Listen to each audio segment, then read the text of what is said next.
नमः ओं विष्णुपादाय कृष्णप्रेष्ठाय भूतले श्रीमते जयपताक स्वामिन् इति नामिने नमः आचार्यपादाय निताय कृपप्रदायिने गौरकथा दामदाय नगरग्रामतारिणे नमः ओं विष्णुपादाय कृष्णप्रेष्ठाय भूतले श्रीमते भक्तिवेदांत स्वामिन् इति नामिने नमस्ते सारस्वते देवे गौरवाणी प्रचारिणे निर्विशेष शून्यवादी पाश्चात्य देशातारिणे जय श्री कृष्ण चैतन्य प्रभु नित्यानंद श्री अद्वैत गदाधर श्रीवासादि गौर भक्त वृंदा हरे कृष्ण कृष्ण कृष्ण हरे हरे हरे राम राम राम हरे हरे ओम अज्ञानतिमिरान्धस्य ज्ञानाञ्जनशलाकया चक्षुरुन्मिलितं येन तस्मै श्रीगुरवे नमः मूकं करोति वाचालिं पङ्गं लङ्घयते गिरिं यत्कृपातमहं वन्दे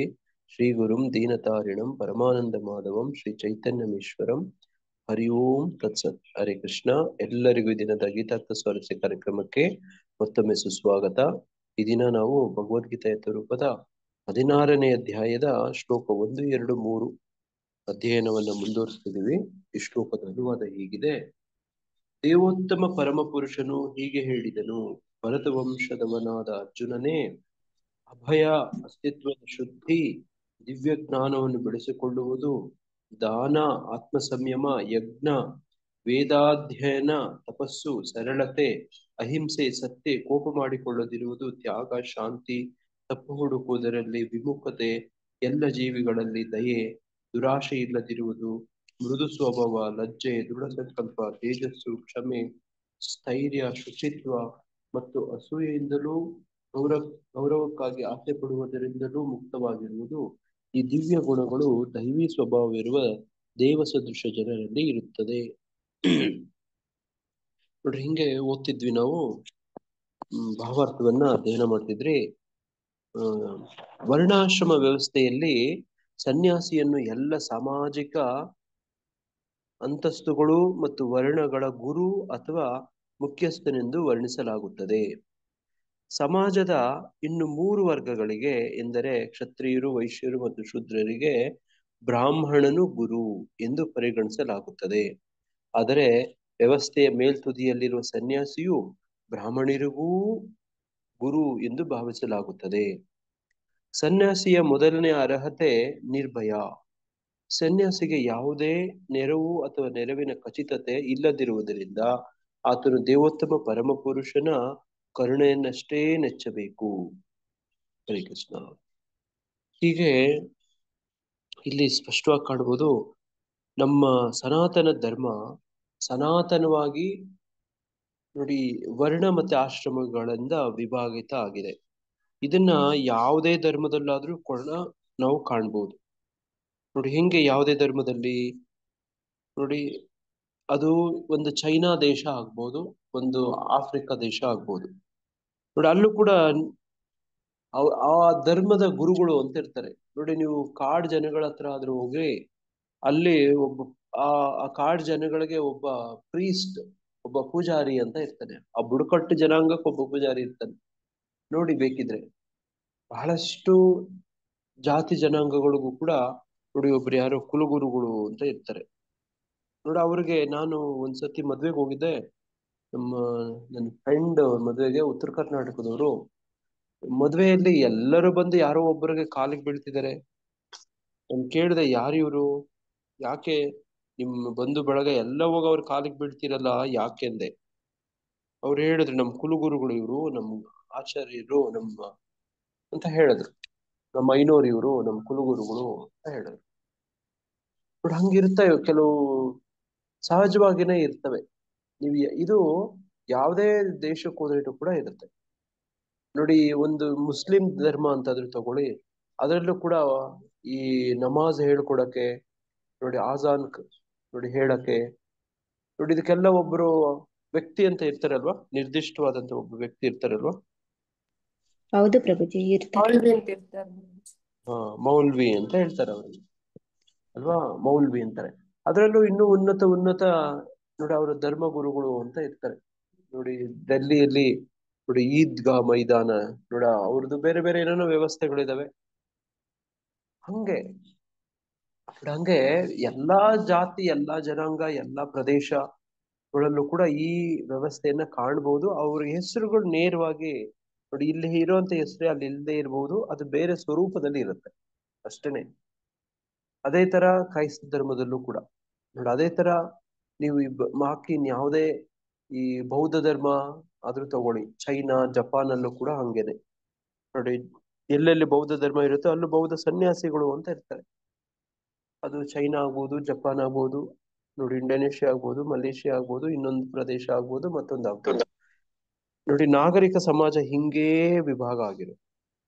ಹೆಂಗಾಗಿರೋದು ನೋಡಿ, ಹಿಂಗೆ ಅಲ್ಲಿ ಸನ್ಯಾಸಿ ಅಂತ ಇರ್ತಾರೆ ನೋಡಿ, ಆತರ ಮಾಂಗ್ಸ್ ಅಂತ ಹೇಳ್ತಾರೆ ನೋಡಿ ಕೆಲವರೆಲ್ಲರೂ. ಅಥವಾ ಕ್ರಿಶ್ಚಿಯನ್ರಲ್ಲಿ ನೋಡಿ, ಅವ್ರಿಗೆ ಆ ನೋಡಿ ಅವ್ರಿಗೇನು ಫಾದರ್ ಅಂತಾರೆ ಅವ್ರಿಗೆ. ಆಮೇಲೆ ಇನ್ನೇನಂತಾರೆ, ಪೋಪ್. ಪೋಪ್ ಅಂತ ಇರ್ತಾರೆ ಅಲ್ವಾ. ಕ್ಯಾಥಲಿಕ್ ಜನಾಂಗದ ಕ್ರಿಶ್ಚಿಯನ್ರಿಗೆ ಒಬ್ಬ ಉನ್ನತ ಧರ್ಮಗುರು ಪೋಪ್ ಅಂತ ಒಬ್ಬ ಇರ್ತಾರೆ ಅಲ್ವಾ. ಹಿಂಗೆ ಒಂದು ವ್ಯವಸ್ಥೆಗಳಂತ ಇದಾವೆ ಅಂತ ಅರ್ಥ ಮಾಡ್ಕೋತಿದ್ವಿ ಅಷ್ಟೇ ಇದರಿಂದ ನೋಡಿ. ಹಂಗಾಗಿ ಕೂಡ ನೋಡಿ, ಹಂಗೆ ಪ್ರಭುಜಿ, ಇಲ್ಲಿ ನಮ್ದಲ್ಲಿ ಹಂಗೆ ನಮಸ್ಕಾರ ಮಾಡ್ತೀವಿ ಪ್ರಭುಜಿ, ನಮ್ ಕಡೆ ಹಂಗೆ. ಹೌದು ಮಾತಾಜಿ. ನೋಡಿ ಆ ಕುಲ ಗುರುಗಳು ಸಿಕ್ಕರೆ ಎಲ್ಲರೂ ಹೋಗಿ ಕಾಲ್ಗೆ ನೋಡಿ ಅವ್ರಿಗೆ ಬಿದ್ದೆ ಬೀಳ್ತಾರೆ, ಕೈಗಳಲ್ಲಿ ನಮಸ್ಕಾರ ಮಾಡ್ತಾರೆ, ತಲೆ ಹೋಗಿಡ್ತಾರೆ ಕಾಲುಗಳ ಹತ್ರ ನೋಡಿ. ಹಂಗೆ ಗುರು ಅನ್ನೋರು ಇರ್ತಾರೆ ನೋಡಿ. ಇಲ್ಲೇ ಹೇಳ್ತಿರೋಂಥದ್ದು ಸನ್ಯಾಸಿ ಅನ್ನುವಂಥವನು ನೋಡಿ, ಅದೇ ತರನೇ ವರ್ಣ ಅಂತ ಕೂಡ ಇರುತ್ತೆ. ಆ ವರ್ಣದಲ್ಲೂ ಕೂಡ ನೋಡಿ ಶ್ರೇಣೀಕರಣ, ನಮ್ದು ಶ್ರೇಣೀಕರಣ ವ್ಯವಸ್ಥೆ ಅಂತ ಹೇಳ್ತಾರೆ. ಏನ್ ಶ್ರೇಣೀಕರಣ ವ್ಯವಸ್ಥೆ ಅಂತಂದ್ರೆ ನೋಡಿ, ನಾನು ಚಿತ್ರದಲ್ಲಿ ಬರೆದು ತೋರಿಸ್ತೀನಿ ನೋಡಿ. ಇಲ್ಲಿ ಏನ್ ನೀವು ಕಾಣ್ತೀರಿ ಅಂತಂದ್ರೆ ವರ್ಣ ಮತ್ತೆ ಆಶ್ರಮ ನೋಡಿ. ಇದು ಮೆಟ್ಟಲ್ ತರ ನೋಡಿ, ನಿಮ್ಗೆ ಇದೇನ್ ಕಾಣ್ತಿದ್ಯಲ್ಲ ನೋಡಿ, ಈ ತರ ಮೆಟ್ಲು ನೋಡಿ. ಇದನ್ನ ಶ್ರೇಣಿ ಅಂತ ಹೇಳೋದು, ಹೈರಾರ್ಕಿ. ಸ್ಟೇರ್ ಕೇಸ್ ಹತ್ತುತ್ತೀವಲ್ವಾ ನೋಡಿ, ಆ ತರದ್ದು ಒಂದು ಮೆಟ್ಲು, ಹೈರಾರ್ಕಿ ನೋಡಿ, ಶ್ರೇಣಿ ಅಂತ ಹೇಳ್ತಾರೆ, ಶ್ರೇಣೀಕರಣ ನೋಡಿ. ಇದರಲ್ಲಿ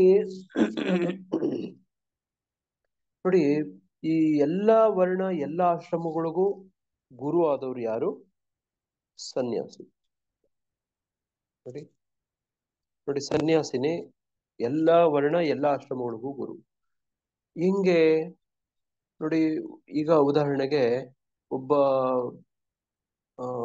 ಬ್ರಾಹ್ಮಣ ತಗೊಂಡ್ರೆ, ಬ್ರಾಹ್ಮಣನ ನೋಡಿ ವರ್ಣವನ್ನ ನೋಡಿ ತಗೊಂಡ್ರೆ, ಒಬ್ಬ ಸನ್ಯಾಸಿ ಆಗಿರೋನು ಬ್ರಾಹ್ಮಣನ್ಗೂ ಕೂಡ ಗುರು ಆಗ್ಬೇಕು ಅಂತಂದ್ರೆ ಅವನು ಬ್ರಾಹ್ಮಣನೇ ಆಗಿರ್ಬಾರ್ದು, ಆಗಿರ್ಬೇಕು ನೋಡಿ. ಯೋಚನೆ ಮಾಡಿ ಇಲ್ವಾ. ಅವನು ಬ್ರಾಹ್ಮಣರಿಗೂ ಕೂಡ ವಂದನೀಯ ಆಗ್ಬೇಕು ಅಂತಂದ್ರೆ ಆತನು ಒಬ್ಬ ಬ್ರಾಹ್ಮಣ, ಒಳ್ಳೆ ಬ್ರಾಹ್ಮಣ ಆಗಿರ್ಬೇಕು. ಅದರ ನಂತರ ಆತ ಸನ್ಯಾಸಿ ಆಗಕ್ ಸಾಧ್ಯ.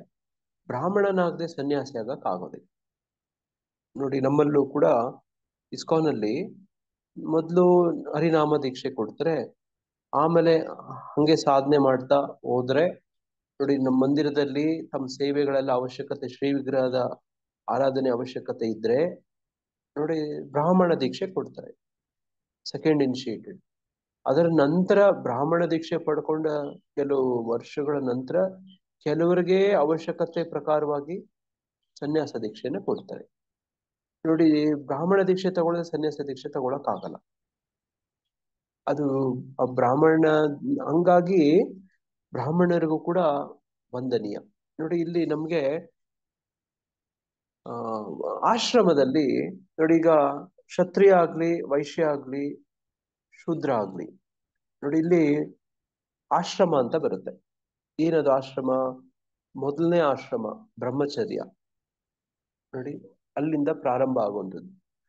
ಅವರು ಯಾವಾಗ ಅವರು ಬ್ರಹ್ಮಚಾರಿ ಆಗ್ತಾರೆ ಅಂತಂದ್ರೆ ನೋಡಿ, ಅವ್ರ ವಯಸ್ಸು 5, 6, 7 ಆ ವಯಸ್ಸು ಬಂದಾಗ ಅವ್ರಿಗೆ ಯಜ್ಞೋಪವೀತ ಸಂಸ್ಕಾರ ಮಾಡ್ತಾರೆ ನೋಡಿ. ನಾನು 16 ಷೋಡಶ ಸಂಸ್ಕಾರಗಳ ಬಗ್ಗೆ ನಾವು ಹಿಂದೆ ಚರ್ಚೆ ಮಾಡಿದ್ವಿ ನೋಡಿ. ಅದರಲ್ಲಿ ಗರ್ಭಧಾನ ಸಂಸ್ಕಾರದಿಂದ ಪ್ರಾರಂಭ ಆಗಿ ನೋಡಿ, ಆಮೇಲೆ ನೋಡಿ ಸೀಮೋಂತ ನಯನ, ಅದಕ್ಕೆ ಹಿಂದೆ ಒಂದು ಪುಂಸವನ, ಆಮೇಲೆ ಸೀಮಂತನಯನ, ಆಮೇಲೆ ನೋಡಿ ನಾಮಕರಣ, ಆಮೇಲೆ ಕರ್ಣಭೇದ, ಕಿವಿ ಚುಚ್ಸೋದು, ನೋಡಿ ನಾಮಕರಣ, ಆಮೇಲೆ ಕಿವಿ ಚುಚ್ಸೋ ಸಂಸ್ಕಾರ, ಅದರ ನಂತರ ಉಪನಯನ.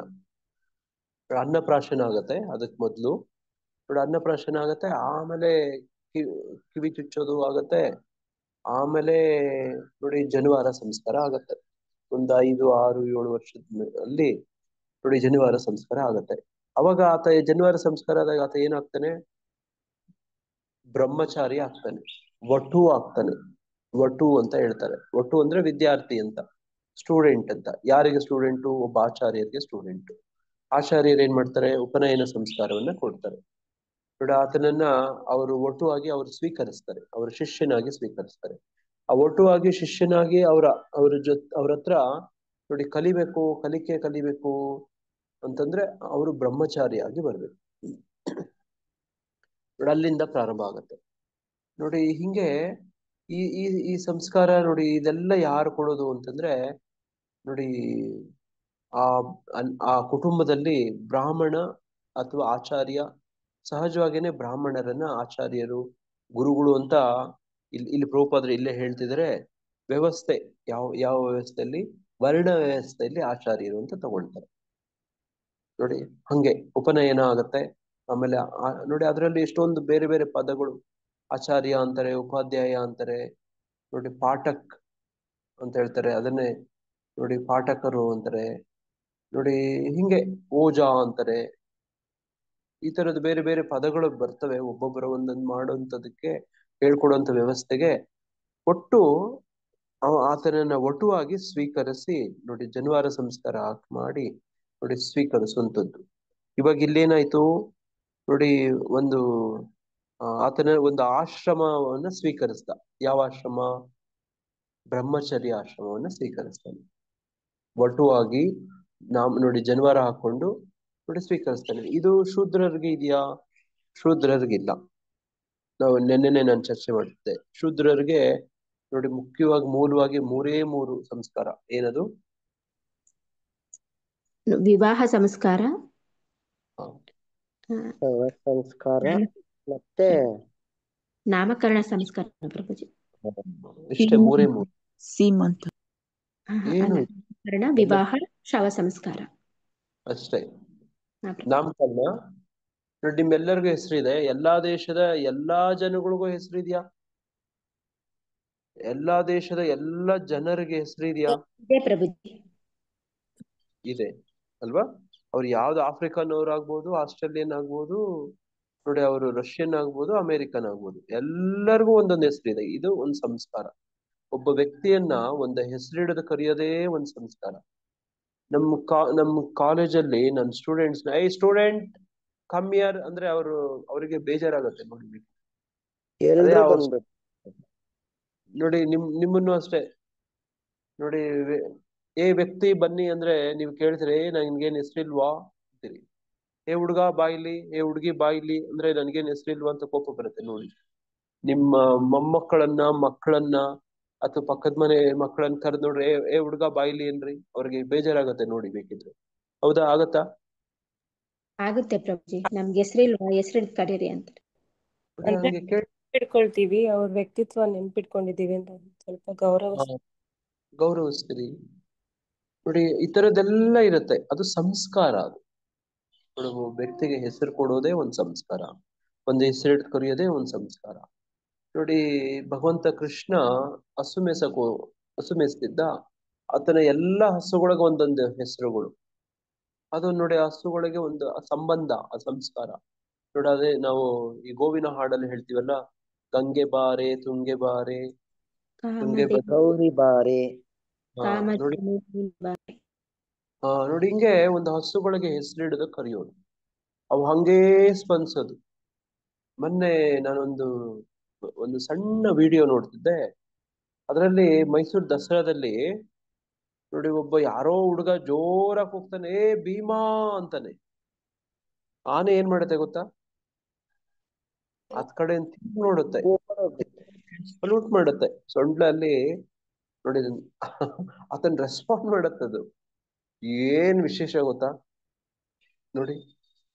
ಈ ಅಂಬಾರಿ ಹೊರುವಂತ ಆನೆಗಳು ನೋಡ, ಆ ಕಡೆ ಈ ಕಡೆ ಜನ ಇರ್ತಾರೆ ನೋಡಿ. ಅದು ಹೋಗ್ತಾ ಇರುತ್ತೋ, ಇವನೇನ ಭೀಮಾ, ಏ ಭೀಮಾ ಅಂತಾನೆ ಒಬ್ಬ ಹುಡುಗ ಜೋರಾಗಿ. ಅದು ಆ ಹುಡುಗನ್ ಕಡೆ ನೋಡಿ ಸಲಾಮ್ ಮಾಡತ್ತದು. ನೋಡಿ, ಇದು ಸಂಸ್ಕಾರ, ಇದು ಆನೆ ಕೊಟ್ಟಿರೋ ಸಂಸ್ಕಾರ.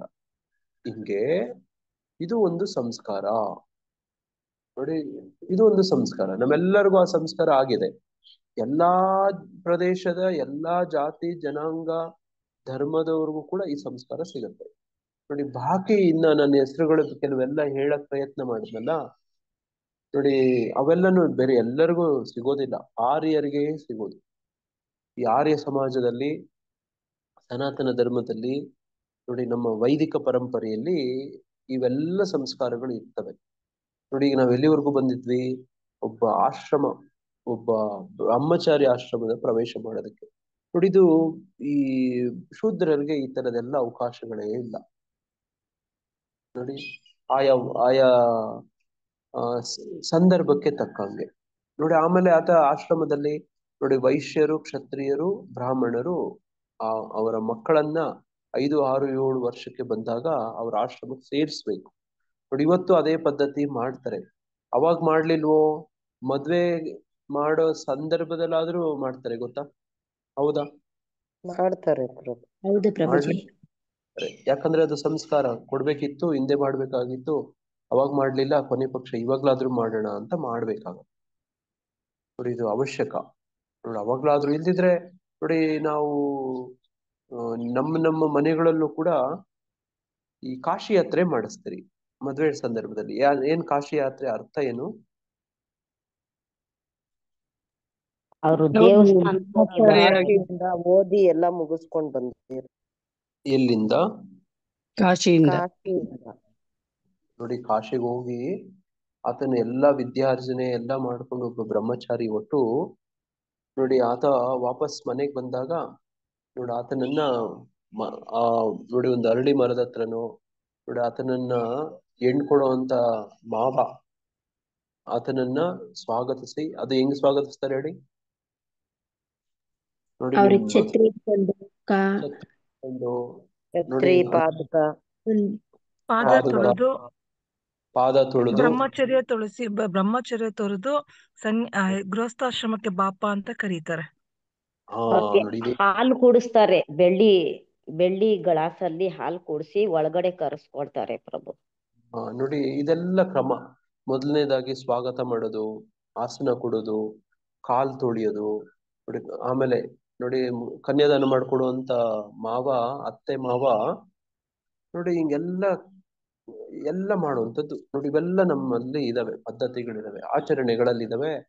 ಆದ್ರೆ ನಾವು ನೋಡಿ, ಈ ತರ ಸ್ವಲ್ಪ ವ್ಯತ್ಯಾಸಗಳಾಗ್ತಿದ್ರೆ ಆದ್ರೆ ನಾವು ಆ ಆಚರಣೆಗಳನ್ನ ಬಿಡ್ತಿಲ್ಲ ಅಲ್ವಾ ನೋಡಿ. ಅದೆಲ್ಲ ನೆನ್ಸುತ್ತೆ ನಮಗೆ ನೋಡಿ. ನಿಮ್ಮೆಲ್ಲರಿಗೂ ಯಾರ್ಯಾರಿಗೆಲ್ಲ ವಿವಾಹ ಆಗಿದೆಯೋ ನೋಡಿ, ಇದನ್ನೆಲ್ಲ ವಿವಾಹ ಮಾಡ್ತಿರೋ ನೀವು ಕೂಡ ನಿಮ್ಮ ಮಕ್ಕಳಿಗೆ ಇದೆಲ್ಲ ನೋಡಿರ್ತೀರಿ. ಆ ಒಂದು ಅರ್ಥ ಹಿನ್ನೆಲೆಯಲ್ಲಿ ಅರ್ಥ ಮಾಡ್ಕೊಳ್ಳೋಣ ನೋಡಿ. ಹಂಗೆ ಬಂದಂತದ್ದು ನೋಡಿ ಬ್ರಹ್ಮಚಾರಿ ನೋಡಿ. ಬ್ರಹ್ಮಚಾರಿ ಬಗ್ಗೆ ನಾವ್ ಹಿಂದೆ ಚರ್ಚೆ ಮಾಡಿದ್ವಿ ನೋಡಿ. ಬ್ರಹ್ಮಚಾರಿಯ 4 ಗುಣ ಏನು? ಬ್ರಹ್ಮಚಾರಿ ಆದವನು ಏನ್ ಮಾಡ್ಬೇಕು? ಕಡಿಮೆ ಮಾಡೋದು, ಊಟ ಕಡಿಮೆ ಮಾಡೋದು, ಊಟ ಸಪ್ಪತ್ತು, ವಿದ್ಯಾರ್ಜನೆ ಮಾಡೋದು, ಯಾರ ಜೊತೆ ಮಾತಾಡಲ್ಲ, ಯಾರ ಮನೆಗೂ ಹೋಗಲ್ಲ, ಯಜನ ಪಠನ ಪಾಠನ. ಅದು ಬ್ರಾಹ್ಮಣರು ಇರೋದು ಯಜನ ಯಾಜನ ಪಠಣ ಪಾಠನ. ಕಾಕಚೇಷ್ಟ ಅದಲ್ಲ ಪ್ರಭುಜಿ? ಹೌದು ಮಾತಾಜಿ, ಕರೆಕ್ಟ್ ಆಗಿ. ಶ್ವಾನ ನಿದ್ರ, ಕಾಕಚೇಷ್ಟ, ಮತ್ತೆ ಬಕೋದ್ಯಾನ, ಅಲ್ಪಾಹಾರಿ. ನೋಡಿ 4 ಇದನ್ನ ಕಂಠಪಾಠ ಮಾಡ್ಕೊಬಹುದು ನೋಡಿ. ಅಲ್ಪ ಆಹಾರಿ ನೋಡಿ. ಆಹಾರ ಅಲ್ಪ ಆಹಾರಿ, ಶ್ವಾನ ನಿದ್ರ, ಕಾಕಚೇಷ್ಟ, ಬಕ ನಿದ್ರ, ಬಕ ಧ್ಯಾನ ನೋಡಿ. ಇದಕ್ಕೆ ಹೋಲಿಕೆ ಮಾಡ್ಕೊಂಡು ನಾವು ತಗೋತೀವಿ ನೋಡಿ. ಒಂದು ನಾಯಿಗೆ ಹೋಲಿಸ್ತೀವಿ ನೋಡಿ. ನಾಯಿ ತರ ನಿದ್ದೆ ಮಾಡ್ತಾನೆ ನೋಡಿ. ನಾಯಿ ತರ ನಿದ್ದೆ ಮಾಡ್ತಾನೆ ಅಂದ್ರೆ ಯಾವಾಗೂ ನಿದ್ದೆ ಮಾಡ್ತಾನೆ ಅಲ್ಲ. ನಾಯಿ ಎಷ್ಟು ಸೂಕ್ಷ್ಮವಾಗಿ ನಿದ್ದೆ ಮಾಡುತ್ತೆ ಗೊತ್ತಾ ನೋಡಿ. ಹಂಗೆ ಏನಾದ್ರೂ ಸೌಂಡ್ ಬಂದ್ರೆ ಎದ್ದೋಳು ಬಿಡುತ್ತೆ ನೋಡಿ. ಬಹಳ ಅಲರ್ಟ್ ಆಗಿರತ್ತೆ ನಾಯಿ ನಿದ್ರೆಯಲ್ಲಿ ನೋಡಿ, ಅದು ಒಳ್ಳೆ ನಾಯಿ ಆದ್ರೆ ನೋಡಿ. ಹಂಗೆ ಈ ಬ್ರಹ್ಮಚಾರಿ ಈ 4 ಪಾಲನೆ ಮಾಡ್ಬೇಕು. ಗೃಹ ತ್ಯಾಗ ಮಾಡ್ಬೇಕು ಮೊದ್ಲು. ನೋಡಿ ನೋಡಿ, ಗೃಹ ತ್ಯಾಗ ನೋಡಿ, ಅದಕ್ಕೆ ಅವನು ಕಾಶಿಗೆ ಹೋಗುದು. ನೋಡಿ, ಸಾಂಕೇತಿಕವಾಗಿ ಕಾಶಿ, ಅದೇ ತರ ಬೇರೆ ಬೇರೆ ಗುರುಕುಲಗಳು, ಇವತ್ತು ನಿನ್ನೆ ಚರ್ಚೆ ಮಾಡ್ತಿದ್ವಲ್ಲ ವಿದ್ಯಾಕ್ಷೇತ್ರ. ನೋಡಿ ಹಂಗೆ ಒಂದು ವಯಸ್ಸು ಬಂದಾಗ ಗೃಹ ತ್ಯಾಗ ಮಾಡ್ಬೇಕು. ತಾಯಿ ಜೊತೆನೆ, ತಂದೆ ತಾಯಿ ಜೊತೆನೆ ಮಕ್ಕಳು ಇರುವಂತದ್ದು ನೋಡಿ, ಇದೊಂತ ಶೂದ್ರ ಸಂಸ್ಕೃತಿ. ನಾನು ಹೇಳೋದು ಅರ್ಥ ಆಗ್ತಿದ್ಯಾ? ಕೆಲವ್ರಿಗೆಲ್ಲ ಇದರಿಂದ ನೋವಾಗ್ಬೋದು, ಬೇಜಾರಾಗ್ಬೋದು. ನೋಡಿ, ತಂದೆ ತಾಯಿ ಮಕ್ಕಳನ್ನ ಜೊತೆಲೇ ಇಟ್ಕೊಂಡಂತದ್ದು ಒಂದು ಶೂದ್ರ ಸಂಸ್ಕೃತಿ. ನೋಡ, ಆ ಶೂದ್ರ ಸಂಸ್ಕೃತಿ ಅಂದ್ರೆ ನೋಡ, ಆತನಿಗೆ ಒಂದು ಸಂಸ್ಕಾರಗಳು ಇವೆಲ್ಲ ಕೊಡ್ಬೇಕು ಅಂದ್ರೆ ಗೃಹ ತ್ಯಾಗ ಮಾಡ್ಬೇಕಂತ. ಆಚಾರ್ಯರ ಆಶ್ರಮದಲ್ಲಿ ವಾಸ ಮಾಡ್ಬೇಕು. ಅವನು ಬ್ರಹ್ಮಚಾರಿಯಾಗಿ ಬದುಕಿರ್ಬೇಕು. ನೋಡಿ, ಅಲ್ಲಿ ಅಲ್ಪಾಹಾರ ಮಾಡ್ಬೇಕು. ಮೊದ್ಲೇ ಗೃಹ ತ್ಯಾಗ ಮಾಡಿರ್ತಾನೆ, ಅಲ್ಪಾಹಾರ ನೋಡಿ, ಶ್ವಾನ ನಿದ್ರಾ, ಕಾಕಚೇಷ್ಟ ನೋಡಿ, ಇವೆಲ್ಲ ಈ ತರದ್ದು ಕಲ್ತ್ಕೊಂಡು ಭಗವದ್ಧ್ಯಾನ ಈ ತರದ್ದೆಲ್ಲ ಮಾಡ್ಕೊಂಡು ಅವನು ವಿದ್ಯಾರ್ಜನೆ ಮಾಡ್ಕೊಂಡಿರ್ತಾನೆ. ನೋಡ, ಆವಾಗ ಅವನು ಬ್ರಹ್ಮಚಾರಿ ಆಗ್ತಾನೆ. ನೋಡಿ, ಕಾಕಚೇಷ್ಟ ಅಂದ್ರೆ ಹಾ ಕಾಕಚೇಷ್ಟ ಅಂದ್ರೆ ಹಾ ಚಾಷ್ಟೆ ನೋಡಿ, ಮಾಡ್ತಾರೆ ಪ್ರಭುಜಿ. ಮಾತಾಜಿ ಅವರು ಕೂಡ ಹುಡುಗರ ಹತ್ರ ಬಹಳ ಕ್ಯೂಟ್ ಆಗಿರ್ತಾರೆ ಪ್ರಭುಜಿ. ಹಾ ನೋಡಿ, ಹಂಗೆ ಅವರು ಅವರ ಸೂಕ್ಷ್ಮ ಮತಿಗಳಾಗಿರ್ತಾರೆ ಅಂತ. ಅವರ ಕಾಕ ರೀತಿ. ಕಾಗೆ ಎಷ್ಟು ಹುಷಾರ್. ನೀವು ಬುದ್ಧಿವಂತ ಪಕ್ಷಿಗಳ ಉದಾಹರಣೆ ತಗೊಂಡ್ರೆ ಕಾಗೆ ಉದಾಹರಣೆ ಬರುತ್ತೆ.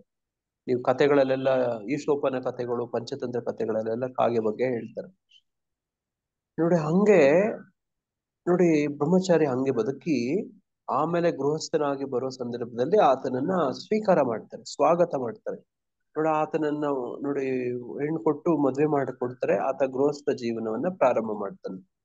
ನೋಡಿ, ಈ 3 ಭಾಗ ನಾನು ಇಲ್ಲಿ ತೋರಿಸ್ತಿದ್ದೀನಲ್ವಾ, ಈ ಬ್ರಹ್ಮಚಾರಿ ನೋಡಿ, ಈಗ ಈ ಬ್ರಹ್ಮಚಾರಿ ಏನಾಗ್ತಾನೆ, ಗೃಹಸ್ಥ ಆಗ್ತಾನೆ ಅಲ್ವಾ.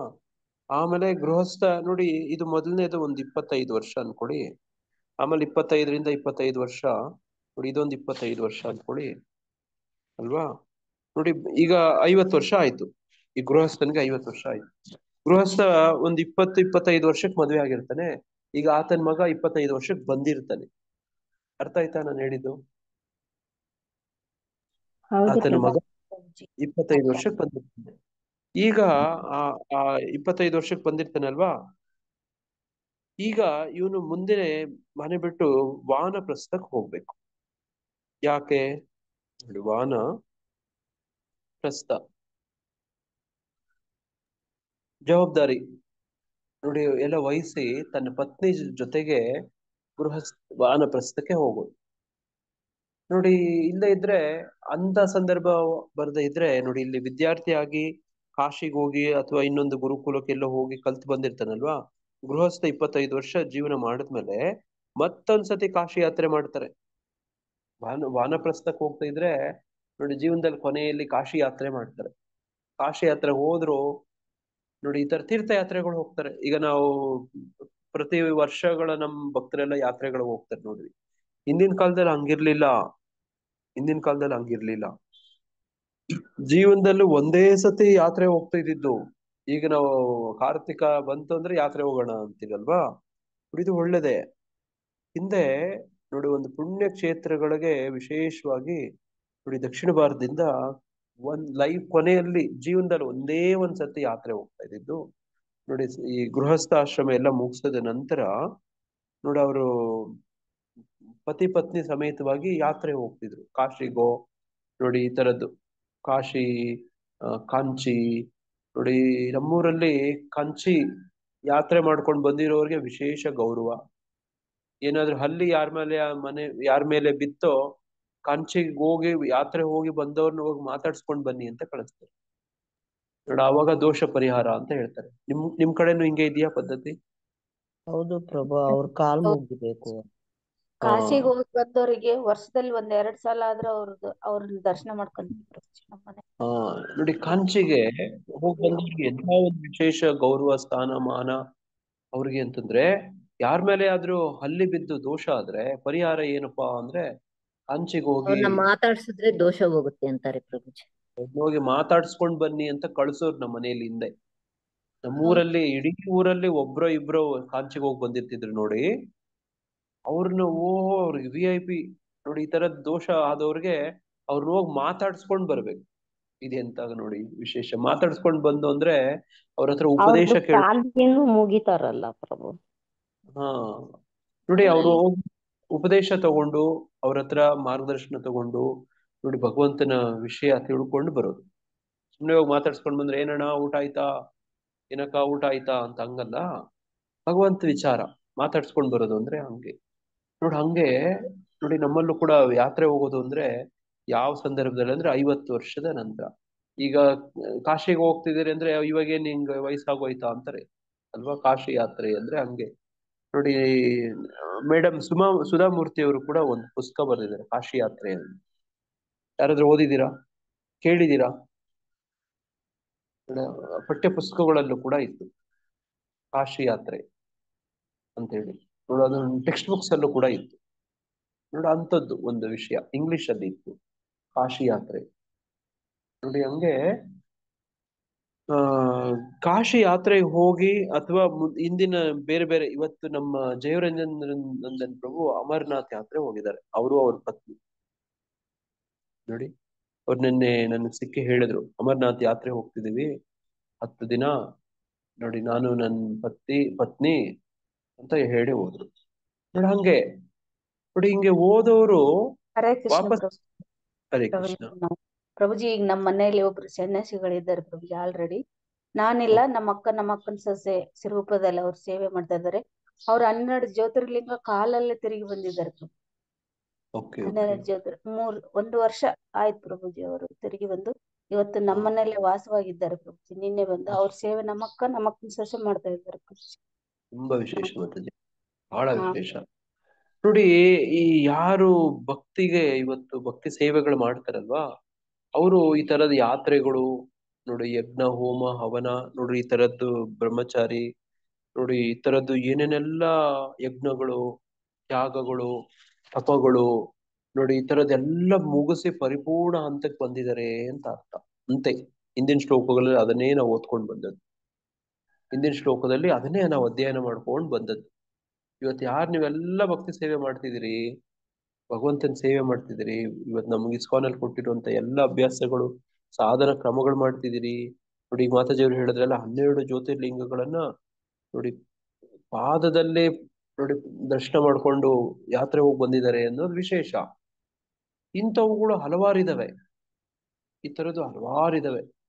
ನೀವೆಲ್ಲ ಯಾರು ಭಕ್ತಿ ಸೇವೆ ಮಾಡ್ತಿದ್ದೀರಿ, ಹಿಂದಿನ ಜನ್ಮಗಳಲ್ಲಿ ಈ ತರದೆಲ್ಲ ಮಾಡಿ ನೋಡಿ. ಹೆಂಗೆ primary school, high school, PUC, graduation, post graduation ಅಂತ ಎಲ್ಲ ಓದಿ ಬಂದಿರ್ತಾರೆ ನೋಡಿ. ಇನ್ನೇನು ಈಗ ಡಿಗ್ರಿ ಓದಿರೋರು ಮತ್ತೆ SLC ಎಕ್ಸಾಮ್ ಬರೀತಾರ? ಇಲ್ಲ, ಇಲ್ಲ ಬೇಕಾಗಿಲ್ಲ ನೋಡಿ. ಕೃಷ್ಣ ಭಕ್ತಿಲಿ ಇರೋರು ಹಂಗೆ ಹರೇ ಎಲ್ಲ ಮಾಡ್ಬೋದು. ಪ್ರಭುಜಿ, ಹರೇ ಪ್ರಭುಜಿ, ದಂಡಪುರ 12 ಜ್ಯೋತಿರ್ಲಿಂಗ ಮತ್ತೆ ಬಹಳ ಸಾರಿ ಆಗಿದೆ. ಅದರ ಅಮರನಾಥನು ಆಗಿದೆ ಪ್ರಭುಜಿ. 20 years ಆಗಿದೆ ಅಮರನಾಥ 12 ಜ್ಯೋತಿರ್ಲಿಂಗ ಮಾಡಿ. ಓಕೆ ನೋಡಿ, ಹಿಂಗೆ ಯಾರ್ಯಾರೋ ಏನೇನೋ ನೋಡಿ. ಹಿಂಗ್ ಹೋಗ್ ಬರೋದು ಅಂದ್ರೆ ಸುಮ್ಮನೆ ಅಲ್ಲ, ತಪಸ್ಸದು. ತುಂಬಾ ಸವಾಲುಗಳಿರ್ತವೆ. ನಿಮ್ ಮನೆಯೊಳಗಡೆ ಇವಾಗ ಇದೀರಲ್ಲ ನೀವು, ಈ ತರ ಇರೋದಿಲ್ಲ ಅಲ್ಲಿ. ಹೊರಗಡೆ ಹೋದ್ರೆ, ಯಾತ್ರೆಗಳು ಹೋದ್ರೆ ನೋಡಿ ಏನೇನೆಲ್ಲ ಸವಾಲುಗಳು ಹೆಂಗ್ ಬರ್ತವೆ. ಭಗವಂತನ ಮೇಲೆ ಅವಲಂಬಿತರಾಗಿರ್ತೀರಿ. ಭಗವಂತನ ಕೃಪೆ, ಭಕ್ತರ ಕೃಪೆ ನೋಡ, ಅದ್ರ ಜೊತೆಲೆ ಹೋಗ್ಬೇಕಾಗತ್ತೆ. ಯಾತ್ರೆ ಅಂದ್ರೆ ಹಂಗೆ ನೋಡಿ. ಹಂಗೆ ಹೋಗಿ ಬಂದು ಪತ್ನಿಯನ್ನ ವಾಪಸ್ಸು ಮಗನ ನೋಡಿ ಒಂದು ಆಶ್ರಯಕ್ಕೆ ಬಿಟ್ಟು ಆತ ಮುಂದೆ ಸನ್ಯಾಸವನ್ನ ತಗೊಳ್ತಾರೆ. ಈ ಸನ್ಯಾಸ ತಗೊಳ್ಳುವಂಥದ್ದು ಯಾರು ತಗೋತಿದ್ರು ಅಂದ್ರೆ ಬ್ರಾಹ್ಮಣರಷ್ಟೇ ತಗೊಳಕ್ ಅವಕಾಶ. ಕ್ಷತ್ರಿಯರಿಗೆ ಮತ್ತೆ ವೈಶ್ಯರಿಗೆ ನೋಡಿ ವಾನಪ್ರಸ್ಥದವರೆಗೂ ನೋಡಿ ಹೋಗುವಂಥದ್ದು ಅವಕಾಶ ಇತ್ತು.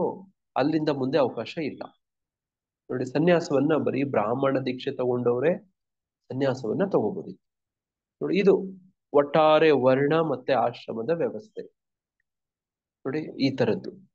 ಈಗ ಸಹಜವಾಗಿನೇ ಇಲ್ಲಿ ಹೇಳ್ತಿರೋಂಗೆ ಸನ್ಯಾಸ ಏನಾಗ್ತಾನೆ, ಕ್ಷತ್ರಿಯರು, ವೈಶ್ಯರು ಮತ್ತು ಶೂದ್ರರಿಗೆ ನೋಡಿ ಬ್ರಾಹ್ಮಣನು ಗುರು ಎಂದು ಪರಿಗಣಿಸಲಾಗುತ್ತದೆ. ಆದರೆ ವ್ಯವಸ್ಥೆಯ ಮೇಲ್ತುದಿಯಲ್ಲಿರುವ ಸನ್ಯಾಸಿಯು ಬ್ರಾಹ್ಮಣರಿಗೂ ಗುರು ಎಂದು ಭಾವಿಸಲಾಗುತ್ತದೆ. ಅರ್ಥ ಆಗ್ತಿದ್ಯಾ? ನೋಡಿ, ಆತ ಸನ್ಯಾಸಿಯಾಗಿ ಬದುಕಬೇಕು, ಬಾಳ್ಬೇಕು ಅಂತಂದ್ರೆ ನೋಡಿ, ಒಂದು ವಾನಪ್ರಸ್ಥನಾಗಿನೂ ಕೂಡ ಸನ್ಯಾಸಿಯ ಮೊದಲನೇ ಅರ್ಹತೆ ಏನು? ನಿರ್ಭಯ. ನಿರ್ಭಯವಾಗಿ ಅವರು ದೊಡ್ಡ ಗುಡ್ಡದ ಮೇಲೆ ಇರ್ತಾರೆ ಪ್ರಭುಜಿ. ಅವರು ನೋಡಿ, 560 ಮೆಟ್ಲ ಮೇಲೆ ಇರ್ತಾರೆ ಪ್ರಭುಜಿ ಅವ್ರು ಯಾವಾಗ್ಲೂ. ಆಗಿರ್ಬೇಕು. ಸನ್ಯಾಸಿಯಾದವನು ಭಯಭೀತನಾಗಿರ್ಬಾರ್ದು. ಯಾಕೆ ಅವನಿಗೆ ನಿರ್ಭಯ ಬರುತ್ತೆ? ಸನ್ಯಾಸಿಗೆ ಯಾವುದೇ ನೆರವು ಅಥವಾ ನೆರವಿನ ಖಚಿತತೆ ಇಲ್ಲದಿರುವುದರಿಂದ ಆತನು ದೇವೋತ್ತಮ ಪರಮಪುರುಷನ ಕರುಣೆಯನ್ನಷ್ಟೇ ನೆಚ್ಚಬೇಕು. ನೋಡಿ, ಯಾರು ಅಷ್ಟರ ಮಟ್ಟಿಗೆ ವಿಶ್ವಾಸಕ್ಕೆ ಹೋಗ್ತಾರೋ ಅವರೇಗೆ ಸನ್ಯಾಸ ಕೊಡೋದು, ಅವರೇ ಸನ್ಯಾಸವನ್ನ ತಗೋಬೇಕು. ನೋಡಿ, ಬಾಕಿಯವರೇನಾದ್ರೂ ಸನ್ಯಾಸವನ್ನ ತಗೊಂಡ್ರೆ ಅವರು ಸನ್ಯಾಸವನ್ನ ನೋಡ ಅವ್ರ ರಥವನ್ನ ಮುಂದುವರ್ಸಕ್ ಆಗೋದಿಲ್ಲ. ನೋಡಿ, ಸಂಸಾರಿ ಸಹವಾಸ ಮಾಡಿ ಸನ್ಯಾಸಿ ಕೆಟ್ಟ ಅಂತ ಮಾತು. ನೋಡಿ, ಅಷ್ಟು ದೃಢ ವ್ರತ, ತಪಸ್ಸು, ಅವರ ಶ್ರದ್ಧೆ, ನೋಡಿ ಅವರ ವಿಶ್ವಾಸ ಭಗವಂತ ಪ್ರತಿ ಕ್ಷಣದಲ್ಲಿ ಕಾಪಾಡ್ತಾನೆ ಅಂತ ನಂಬಿಕೆ ಇರ್ಬೇಕು. ನೋಡಿ, ಹಿಂಗೆ ನಮ್ಮಲ್ಲೂ ಕೂಡ ನಮ್ಮ ಇಸ್ಕಾನಲ್ಲಿ ನೋಡಿ ಒಬ್ರು ನೋಡಿ ಇಂದ್ರದುಮ್ನ ಸ್ವಾಮಿ ಮಹಾರಾಜ್ ನೋಡಿ, ಅವರು ಒಂದು ಪುಸ್ತಕ ಬರ್ದಿದ್ದಾರೆ. ಏನಂತ ಗೊತ್ತಾ? ಯಾರಿಗಾದ್ರೂ ಗೊತ್ತಾ? ಇಲ್ಲ ಪ್ರಭುಜಿ, ಆದ್ರೆ ಅವರು ಕೀರ್ತನೆಗಳು ಕೇಳ್ತೀನಿ ಪ್ರಭುಜಿ. ನೋಡಿ, ನಮ್ಮಲ್ಲಿ ಇಂದ್ರದುಮ್ನ ಸ್ವಾಮಿ ಮಹಾರಾಜರ ಬಗ್ಗೆ ಮತ್ತೆ ಆ ತರದ್ ಇನ್ನೂ ನಮ್ಮಲ್ಲಿ ಬಹಳಷ್ಟು ಇದ್ದಾರೆ. ವಿಶೇಷವಾಗಿ ಇವರು ನೋಡಿ, ಇವರು ಒಬ್ರು ಫಾರಿನರು ಅಲ್ವಾ? ನೋಡ್ರಿ, ಫಾರಿನರು ಇವರು ನೋಡಿ ಇಲ್ಲಿ ನಾನು ಸ್ಕ್ರೀನ್ ಅಲ್ಲಿ ತೋರಿಸ್ತೀನಿ. ಇವ್ರು ಏನ್ ಮಾಡ್ತಾರೆ, ಒಬ್ರೇ ಏಕಾಏಕಿ ನೋಡಿ ತಿರುಗ್ತಾರೆ. ಹಿಂಗೆ ನೋಡಿ, ಅವರ ಬೇಕಾದಂತದ್ದು ನೋಡಿ, ದೊಡ್ಡ ಪೆಟ್ಟಿಗೆ ಇಟ್ಕೊಂಡು ಹೋಗಕ್ ಆಗೋದಿಲ್ಲ. ನೋಡ್ರಿ, ಇಲ್ಲಿ dairy of A travelling monk ಅಂತ ಪುಸ್ತಕ ನೋಡಿ, ಇಲ್ಲಿ ಕಾಣ್ತಿದ್ಯಾ? ನೋಡ್ರಿ, dairy of A travelling preacher volume 1, dairy travelling monk. ನೋಡಿ, ಇವರು ನೋಡ್ರಿ, ಟ್ರಾವೆಲಿಂಗ್ ಮಾಂಕ್, ಇಂದ್ರದುಮ್ನ ಸ್ವಾಮಿ ಅಫಿಷಿಯಲ್ ವೆಬ್ಸೈಟ್ ನೋಡಿ, dairy of A travelling preacher. ನೋಡ್ರಿ, ಹಿಂಗೆ ಅವರು ಹೋಗೋದು, ಅವ್ರು ಹೋಗಿದ್ ಕಡೆ ಎಲ್ಲ ಪ್ರಚಾರ ಮಾಡೋದು. ನೋಡಿ, ಈಗ ಮಾತಾಜಿಯವರು ಹೇಳಿದ್ರಲ್ಲ, ಯಶೋಧ ಮಾತಾಜಿಯವರು ಹೇಳಿದ್ರಲ್ಲ, ಯಾರೋ ಒಬ್ರು ಸನ್ಯಾಸಿ ನಮ್ಮ ಮನೇಲಿ ಉಳ್ಕೊಂಡಿದ್ದಾರೆ ಅಂತ. ನೋಡಿ, ಅಲ್ಲಿ ಯಾರೋ ನಿಮ್ಮಂತ ಒಬ್ರು ಗೃಹಸ್ಥರ ಮನೆಯಲ್ಲಿ ಆಶ್ರಯ ಪಡೆಯೋದು, ಆಶ್ರಯ ಪಡ್ಕೊಂಡು ಅವ್ರಿಗೆ ಒಳ್ಳೆ ಸಂಸ್ಕಾರಗಳು ಹೇಳ್ಕೊಡೋದು. ನೋಡಿ, ಒಂದು ದಿನ ಇದ್ದಿದ್ ಕಡೆ ಇನ್ನೊಂದ್ ದಿನ ಇರಂಗಿಲ್ಲ. ನೋಡಿ, ಅದು ಯತಿ ಧರ್ಮ. ನೋಡಿ, ಒಂದು ದಿನ ಅಲ್ಲಿ ಒಂದ್ ಕಡೆ ಇದ್ರು ಅಂದ್ರೆ ಇನ್ನೊಂದ್ ಕಡೆ ಅಲ್ಲಿ ಇರೋದಿಲ್ಲ, ನಿಲ್ಲೋದಿಲ್ಲ. ನೋಡಿ, ಅದನ್ನೇ ಗುರು ಮಹಾರಾಜ ಹೇಳ್ತಾರೆ. ನೋಡಿ, ಏನಂತ ಹೇಳ್ತಾರೆ ಅಂದ್ರೆ, ನಾರದರಿಗೆ ದಕ್ಷ ಶಾಪ ಕೊಡ್ತಾನೆ. ಏನಂತ ಶಾಪ ಕೊಡ್ತಾನೆ? ನೀವು ಒಂದ್ ಜಾಗದಲ್ಲಿ ಇರ್ಬಾರ್ದು, ಒಂದೇ ಕಡೆ ಇರೋದು. ನೋಡಿ, ಹಂಗೆ ಆ ಒಂದು ಶಾಪವನ್ನ ಆ ಪರಂಪರೆಯಲ್ಲಿ ಬಂದವರು ನಾವು ಕೂಡ ತಗೊಂಡಿದೀವಿ, ಸ್ವೀಕರಿಸ್ಬೇಕಾಗತ್ತೆ. ನೋಡಿ, ತಂದೆ ತಾತನ ಆಸ್ತಿ ಹೆಂಗೆ ಮೊಮ್ಮಗನಿಗೆ ಬರುತ್ತೆ, ಮರಿ ಮಕ್ಕಳಿಗೆಲ್ಲ ಬರುತ್ತೆ ಆಸ್ತಿ, ಅದೇ ತರ ಶಾಪ ಕೂಡ ಬರುತ್ತೆ. ನೋಡಿ, ನಾರದರಿಗೆ ಶಾಪ, ನಾರದರ ಪರಂಪರೆಯಲ್ಲಿ ಸನ್ಯಾಸಿ, ಇವ್ರದ್ದು ಕೂಡ ಅದೇ ಕೆಲ್ಸ. ನೋಡಿ, ಹಂಗ ಹೋದ್ರೇನೆ ಪ್ರಚಾರ ಮಾಡಕ್ ಆಗೋದು. ನಮ್ಮ ಮನೆಯಲ್ಲಿ ನಾವು ಬಾಗ್ಲ ಹಾಕೊಂಡು ಆರಾಮಾಗಿ ಕೂತ್ಕೊಂತೀವಿ, ಮನೆಯಲ್ಲಿ ಮಲ್ಕೊಂಡಿರ್ತೀವಿ. ನೋಡಿ, ನಮ್ಮೂರ್ ಬಿಟ್ಟು ಆಚೆ ಹೋಗಲ್ಲ. ನೋಡಿ, ಅಂದ್ರೆ ಪ್ರಚಾರ ಮಾಡಕ್ ಆಗಲ್ಲ. ನೋಡಿ, ಇವರು travelling monk Indradyumna Swami is revered spiritual leader and traveling monk dedicated to spreading Krishna consciousness worldwide. Through his powerful lectures, vibrant kirtans and grand festival events, he unites communities and inspires hearts to connect with the divine. His deep devotion and tireless efforts bring the timeless wisdom of Bhakti Yoga to people from all walks of life, fostering spiritual growth and connection. ನೋಡ್ರಿ, ಇವ್ರೇನ್ ಮಾಡ್ತಾರೆ, ಸುಮ್ಮನೆ ಹೋಗ್ತಾ ಇರ್ತಾರೆ. Adventures of A travelling monk, ಈ ಪುಸ್ತಕ ನನ್ನ ಹತ್ರ ಇದೆ, ಈಗ ನಾನು ಓದ್ತಾ ಇದ್ದೀನಿ. ನೋಡಿ, ಇವಾಗ ಈ ಪುಸ್ತಕ ಇದು ಓದ್ತಿದ್ದೀನಿ ನಾನು, ನನ್ನ ಹತ್ರ ಇದೆ. ನೋಡಿ, ಇದರಲ್ಲಿ ಬಹಳ ರೋಮಾಂಚನಕಾರಿ ವಿಷಯಗಳೆಲ್ಲ ಹೇಳ್ತಾರೆ. From A Young marine searching for A meaning of A globe. ನೋಡಿ ಅದ್ರಲ್ಲಿ ಇದೇ ಶುರುವಾಗುತ್ತೆ. ಅವರು ಮೆರೈನ್ ಇಂಜಿನಿಯರ್ ಆಗಿರ್ತಾರೆ ನೋಡಿ. ಅವರು ಸಹಜವಾಗಿನ ಯುವಕನಾಗಿದ್ದಾಗ ನೋಡಿ ನೋಡಿ ಸಹಜವಾಗಿ ಪ್ರೀತಿ ಪ್ರೇಮ ನೋಡಿ ಅದರಲ್ಲಿ ಅವ್ರಿಗೆ ಅವ್ರ ಜೀವನ ಓದಿದ್ರೆ ಭಗವಂತ ನೋಡಿ ಅವ್ರ ಬದುಕನ್ನ ಹೆಂಗೆ ಮಾಡಿ ಈ ಭಕ್ತಿಗೆ ಬರೋ ತರ ಮಾಡ್ದ ಅಂತ ನನಗೆ ಅರ್ಥ ಮಾಡ್ಕೊಳ್ಳೋ ಪ್ರಯತ್ನ ಮಾಡ್ತಾ ಇದ್ದೀನಿ. ಈಗ ಪ್ರಸ್ತುತಿ ಪುಸ್ತಕ ಓದ್ತಾ ಇದ್ದೀನಿ ನಾನು. ನೋಡ್ರಿ ಹಂಗೆ to a globe trotting monk, Indradyumna Swami has spent over 5 decades sharing Krishna consciousness across the world, facing dangers. ನೋಡಿ ಇಲ್ಲಿ ಕಾಣ್ತಿದ್ಯಾ ಹೆಸರು ಡೇಂಜರ್ಸ್ ಅಂತ ಕಾಣ್ತಿದ್ಯಾ? ಫೇಸಿಂಗ್ ಡೇಂಜರ್ಸ್, ಕಾಣ್ತಾ ಇದೆ challenges and miracles along the way. ನೋಡಿ ಈ story is a testament to faith, courage and devotion. ನೋಡಿ ವಿಚಿತ್ರ ಸಿಗುತ್ತಲ್ಲಿ. ಆಫ್ರಿಕಾ ಕಾಡುಗಳಲ್ಲೆಲ್ಲ ಸಂಚಾರ ಹೋಗ್ತಾರೆ ನೋಡಿ, ಎಲ್ಲೆಲ್ಲೋ ಹೋಗ್ತಾರೆ, ವಿಚಿತ್ರ ಅನ್ಸುತ್ತೆ ನೋಡಿ. ಹಂಗೆ ಸನ್ಯಾಸಿ ಆದವನು ನಿರ್ಭಯನಾಗಿರ್ಬೇಕು ನೋಡಿ, ಇದು ವಿಚಾರ ನೋಡಿ. ನೋಡಿ ಹಿಂಗ್ ಹೋದಾಗ ನೋಡಿ ಯಾರ್ಯಾರನೋ ಭೇಟಿ ಮಾಡ್ತಾರೆ. Carrying the wisdom of India to all corners of the globe. ನೋಡಿ ಅವ್ರು ಹೋಗ್ತಾರೆ, ಅಲ್ಲಿ ಹೋಗಿ ಏನ್ ಮಾಡ್ತಾರೆ ಅಂದ್ರೆ ನೋಡಿ ಈ ತರದ ದೊಡ್ಡ ಕೀರ್ತನ್ ಫೀಸ್ಟ್ ಮೇಳಗಳನ್ನೆಲ್ಲ ಮಾಡ್ತಾರೆ. ಲ್ಯಾಕ್ಸ್ ಆಫ್ ಪೀಪಲ್ ಬರ್ತಾರೆ, ಲಕ್ಷಾಂತರ ಜನ ಬರ್ತಾರೆ. ಅವರು ಒಂದ್ ಕಡೆ ಹೋಗಿ ನೋಡಿ ಒಂದು ಕೀರ್ತನ್ ಫೆಸ್ಟ್ ಅಂತ ಮಾಡ್ತಾರೆ ನೋಡಿ. ಅಲ್ಲಿ ಹೋದಾಗ ನೋಡಿ ಸಾಧು ಸಂಘ, ಕೀರ್ತನ್ ರಿಟ್ರೀಟ್ ನೋಡಿ ಈ ತರದ್ ಏನೇನೋ ಆಗ್ತಿರುತ್ತೆ. ಒಂದು ನೋಡಿ ಇಲ್ಲಿ ಕಾಣ್ತಿದ್ಯಾ 35 years and going strong. Swami journey by exploring his latest Facebook photo album. ನೋಡಿ ಇಲ್ಲಿ ಫೆಸ್ಟಿವಲ್ ಆಫ್ ಇಂಡಿಯಾ ಅಂತ ಕಾಣ್ತಿದ್ಯಾ? ಇಲ್ಲಿ ಫೆಸ್ಟಿವಲ್ ಆಫ್ ಇಂಡಿಯಾ ನೋಡಿ ಇಲ್ಲಿ ಕಾಣ್ತಾ ಇದೆ ನೋಡಿ. ಇಲ್ಲಿ ನೋಡಿ ಕಾಣ್ತಾ ಇದೆ ಇಲ್ಲಿ ನಿಮ್ ಚಿತ್ರದಲ್ಲಿ ತರುಣ ತರುಣಿಯರು ಈ ವೆಸ್ಟರ್ನ್ ವರ್ಲ್ಡ್ ಅಲ್ಲಿ ನೋಡಿ ಅವ್ರಿಗೆ ಇಲ್ಲಿ ನೋಡಿ ಸ್ಟೇಜ್ ಪ್ರೋಗ್ರಾಮ್ ಮಾಡ್ತಾ ಇದ್ದಾರೆ ನೋಡ್ರಿ. ಈ ಸ್ಟೇಜ್ ಪ್ರೋಗ್ರಾಮ್ ಮಾಡ್ತಾರೆ ಪ್ರತಿ ವರ್ಷ 35 years ಇಂದ 35 ವರ್ಷಗಳಿಂದ ಮಾಡ್ತಿದ್ದಾರೆ. ಅವರು ಎಲ್ಲಿದ್ರೇನು ಕೂಡ ನೋಡ್ರಿ, ಕೆಲವರೆಲ್ಲ ಇವರು ನಮ್ಮ ಇಸ್ಕಾನಿನ ಸನ್ಯಾಸಿಗಳು ಇಲ್ಲಿ ಹೋಗಿ ಒಂದು ದೊಡ್ಡ ಫೆಸ್ಟಿವಲ್ ಮಾಡಿಸ್ತಾರೆ ನೋಡಿ. ಅಲ್ಲಿ ಈ ತರ ಲಕ್ಷಾಂತರ ಜನ ಬರ್ತಾರೆ ನೋಡಿ. ಅವರೆಲ್ಲ ಬಂದವರು ಜಪಮಾಲೆ ತಗೊಳ್ತಾರೆ ನೋಡಿ. ಯಾರು ಹುಡುಗ ಹುಡುಗಿ ಇವ್ರಿಗೆ ನೋಡಿ ಈ ರಾಕ್ ಮ್ಯೂಸಿಕ್ ಗೆ ಬರ್ತಾರೆ. ಅದು ಹರೇ ಕೃಷ್ಣ ಮಂತ್ರ ರಾಕ್ ಮ್ಯೂಸಿಕ್ ಅಲ್ಲಿ ಇರುತ್ತೆ ನೋಡಿ. ಅವರು ನೋಡಿ ಬಂದು ಬಹಳ ಎಂಜಾಯ್ ಮಾಡಿ ಹೋಗ್ತಾರೆ ಇವರು ನೋಡಿ. ಇಲ್ಲಿ ನಿಮ್ಗೇನ್ ಚಿತ್ರದಲ್ಲಿ ಕಾಣ್ತಿದ್ಯಲ್ಲ ನೋಡಿ, ಇದೇನ್ ಕಾಣ್ತಿದ್ಯಲ್ಲ ನಿಮ್ಗೆ, ಇದು ಬಹಳ ಇಷ್ಟು ಹಾಡ್ತಾರೆ, ಇಷ್ಟು ಕುಣಿತಾರೆ ನೋಡಿ. ಇಲ್ಲಿ ನಿಮ್ಗೆ ಚಿತ್ರದಲ್ಲಿ ಕಾಣ್ತಾ ಇದೆ. ಇದನ್ನ 35 ವರ್ಷದಿಂದ ನೋಡಿ ಮಾಡ್ತಿದ್ದಾರೆ ನೋಡಿ. ಇಲ್ಲಿ ಕಾಣ್ತಿದ್ಯಾ? ಕಾಣ್ತಾ ಇದೆ ನೋಡಿ. ಇಲ್ಲಿ ಬರುವಂತವ್ರು ಕೃಷ್ಣ ಪ್ರಜ್ಞೆ ತಗೊಳ್ಳುವಂತ ಜನಗಳು ನೋಡ್ರಿ ಎಂತೆಂತವ್ರು ನೋಡಿ. ಕಾಣ್ತಿದ್ಯಾ? ಎಂತೆಂತ ಜಾತಿ ಜನಾಂಗದವರು ನೋಡಿ ಈ ಕೃಷ್ಣ ಪ್ರಜ್ಞೆ ಬರ್ತಾರೆ ನೋಡ್ರಿ. ಬಂದಾಗ ನೋಡಿ ಡ್ರಾಮಾ ಮಾಡಿಸ್ತಾರೆ ಅವ್ರ ಕೈಯಲ್ಲಿ, ರಾಮಾಯಣ ಮಹಾಭಾರತ ನೋಡಿ. ಬರೋರೆಲ್ಲ ಎಂತ ಜನ ನೋಡಿ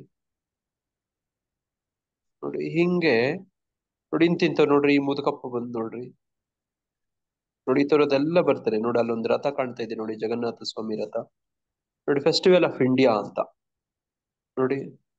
ನೋಡ ಈ ಯಾವ್ದೋ ದೇಶಗಳು ಪಂಡಕ್ಚ ವೀವಾ ಕುಲ್ಟ್ರಾ ನೋಡಿ. ಹಿಂಗೆ ನೋಡಿ ಯಾರ್ಯಾರೋ ಬರ್ತಾರೆ ನೋಡಿ. ಇವ್ರನ್ನೆಲ್ಲ ನೋಡಿ ಗೌರವನಿತಾಯಿ ನೋಡಿ ಅಲ್ವಾ ನೋಡಿ. ಇಂದ್ರದ್ಯುಮ್ನ ಸ್ವಾಮಿ ಮಹಾರಾಜ್ ನನ್ನ ಹೈಸ್ಕೂಲ್ ಕ್ಲಾಸ್ಮೇಟ್, ಇವರ ಡಿಸೈಪಲ್ ಇದಾರೆ ಒಬ್ಬ ಆತ US ಅಲ್ಲಿ ಇದ್ದಾನೆ. ಆತನ ನಾನು ಇನ್ವೈಟ್ ಮಾಡಿದ್ದೀನಿ ಒಂದ್ಸತಿ ಗುರುವಂದನ ಕಾರ್ಯಕ್ರಮಕ್ಕೆ ಬಂದು ನೋಡಿ ಇವ್ರ ಬಗ್ಗೆ ಗ್ಲೋರಿಫೈ ಮಾಡಕ್ಕೆ ಕೇಳ್ಕೊಂಡಿದ್ದೀನಿ ನೋಡ್ರಿ. ಈ ತರ ಇರುತ್ತೆ ಅವ್ರ ಕಾರ್ಯಕ್ರಮಗಳು ನೋಡಿ. ಹೋಗಿ ಇಂತಿಂತವ್ರನ್ನೆಲ್ಲ ಭೇಟಿ ಮಾಡ್ತಾರೆ ನೋಡಿ. ನೀವು ಇಲ್ಲೇನ್ ಚಿತ್ರದಲ್ಲಿ ಕಾಣ್ತಿದ್ದೀರಲ್ಲ ನೋಡಿ, ಹಿಂಗ್ ಬರ್ತಾರೆ ನೋಡಿ ಜನ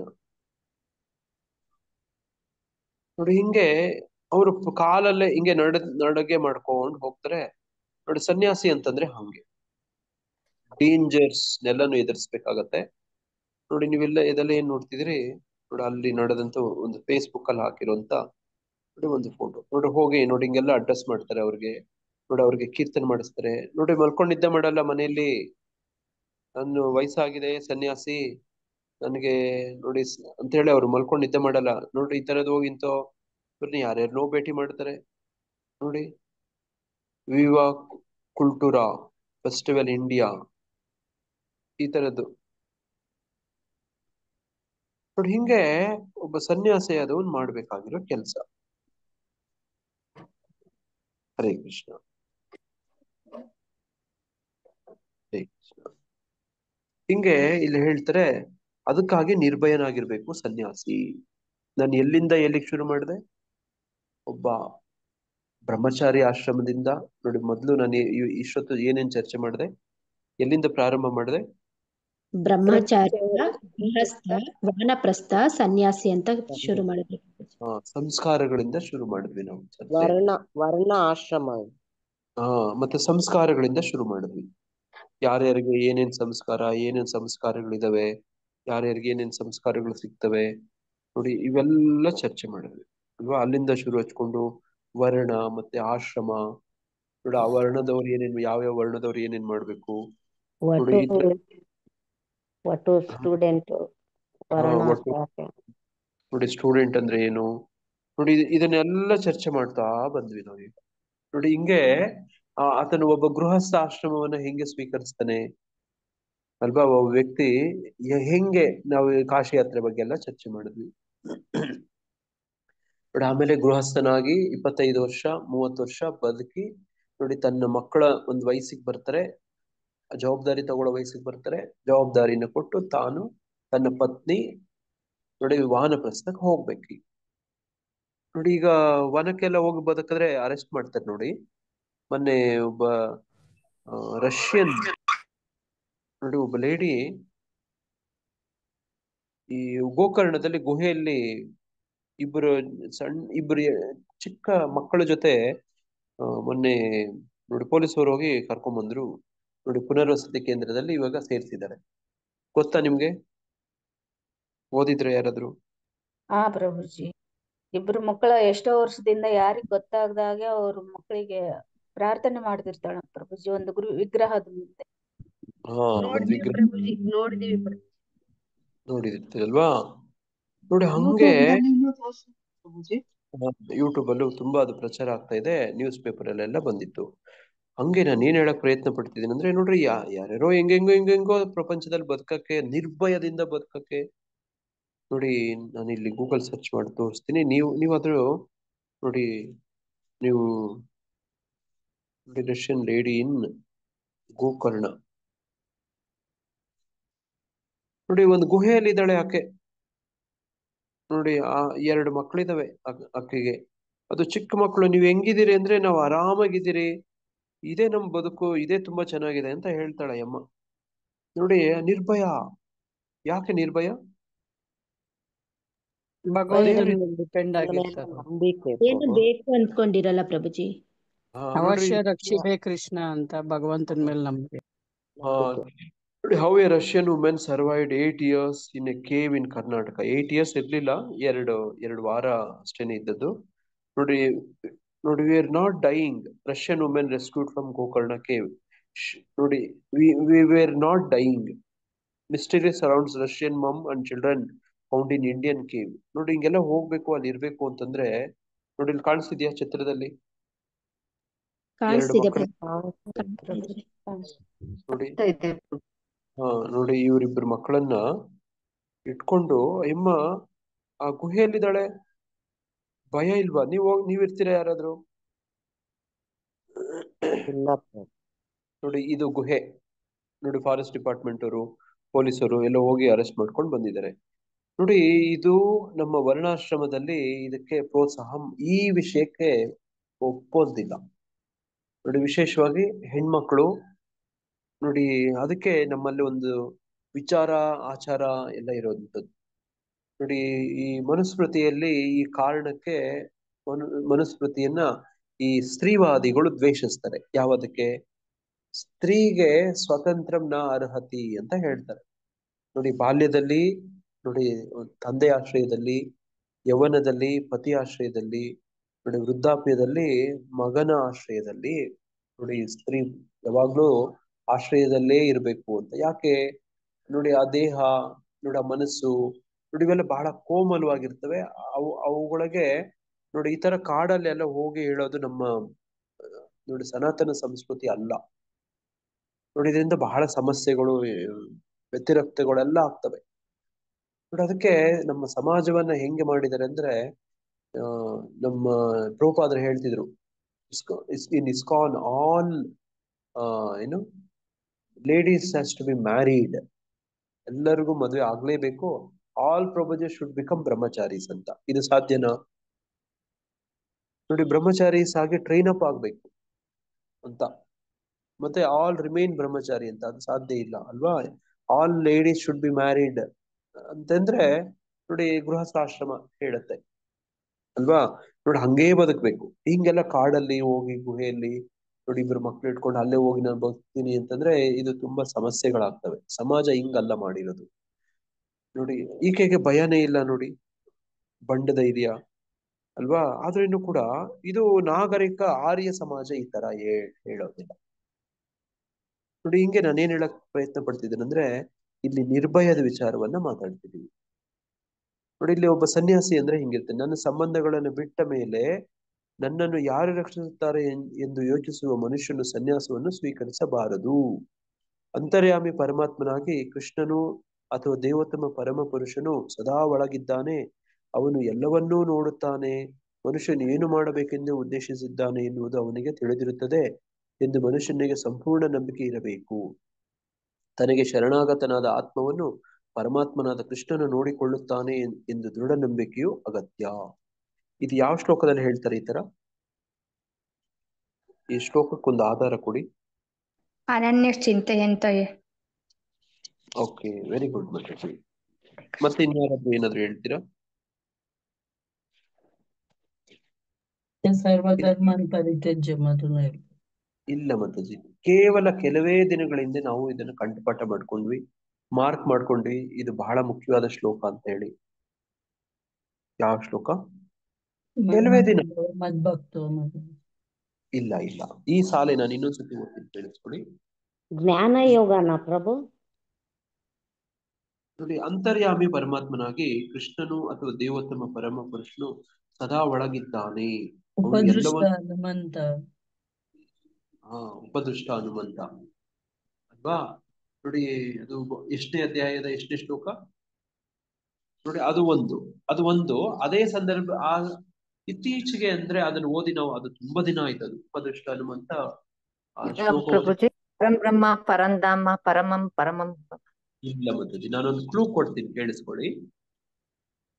ಅದನ್ನ ತ್ರಿಶ್ಲೋಕಿ ಅಂತ ಹೇಳಿದ್ರು. ಈಗಾದ್ರೂ ಹೇಳಿ, ಇತ್ತೀಚೆಗೆ ತ್ರಿಶ್ಲೋಕಿ ಬಗ್ಗೆ 15 17 18 ಶ್ಲೋಕ. 16 17 18ನೇ ಶ್ಲೋಕ. 15ನೇ ಅಧ್ಯಾಯ ಪ್ರಭು. 15ನೇ ಅಧ್ಯಾಯ, ಹೌದು. 16 17 18ನೇ ಶ್ಲೋಕ ಏನಂತ ಬರುತ್ತಲ್ಲಿ? ಇದೇ ಸಾಲು ಹೇಳುವಂತದ್ದು. ಸರ್ವಸ್ಯ ಚಾಹಂ ಹೃದಯ ಸನ್ನಿವಿಷ್ಟೋ ಜ್ಞಾನಮಪೋಹನಂ ಚ ವೇದ ತಮೇವ ವೇದ ಅಂತ ವೇದ.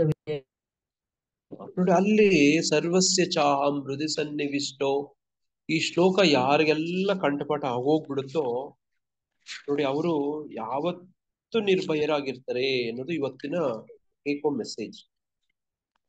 ಅರ್ಥ ಆಯ್ತಾ ನಾನು ಹೇಳಿದ್ದು? ಯಾರಿಗಾದ್ರೂ ಭಯ ಆಗ್ತಿದೆ, ಭಯ ಭಯ ಭಯ ಭಯ ನನಗೆ ಅಂತಂದ್ರೆ ಅವ್ರು ಏನ್ ಮಾಡ್ಬೇಕು ನೋಡಿ? 15ನೇ ಅಧ್ಯಾಯದ 15ನೇ ಶ್ಲೋಕವನ್ನು ಓದ್ಬೇಕು ನೋಡಿ. 15 16 17 ನೋಡಿ, 15ನೇ ಅಧ್ಯಾಯದ 15ನೇ ಶ್ಲೋಕ ನೋಡಿ. ಸರ್ವಸ್ಯ ಚಾಹಂ ಹೃದಯ ಸನ್ನಿವಿಷ್ಟೋ ಮತ್ತ ಸ್ಮೃತಿರ್ ಜ್ಞಾನಂ ಆಪೋಹನಂ ಚ ವೇದಶ್ಯ ಸರ್ವೈರ್ ಅಹಮೇವ ವೇದ್ಯೋ ವೇದಾಂತ ಕೃತ್ ವೇದವಿತ್ ನೋಡಿ ಏವ ಚಾಹಂ. ನೋಡಿ, ಇಲ್ಲಿ ನೋಡಿ, ಈ ಓದಿದ್ದು ಈ ಸಾಲು, ಅಂತರ್ಯಾಮಿ ಪರಮಾತ್ಮನಾಗಿ ಕೃಷ್ಣನು ಅಥವಾ ದೇವೋತ್ತಮ ಪರಮ ಪುರುಷನು ಸದಾ ಒಳಗಿದ್ದಾನೆ. ಅವನು ಎಲ್ಲವನ್ನೂ ನೋಡುತ್ತಾನೆ. ಮನುಷ್ಯನು ಏನು ಮಾಡಬೇಕೆಂದು ಉದ್ದೇಶಿಸ್ತಾನೆ ಎನ್ನುವುದು ಅವನಿಗೆ ತಿಳಿದಿರುತ್ತದೆ. ನೋಡಿ, ಅವನು ನೋಡಿ ಕೃಷ್ಣ ಜ್ಞಾನ ಕೊಡ್ತಾನೆ ನೋಡಿ.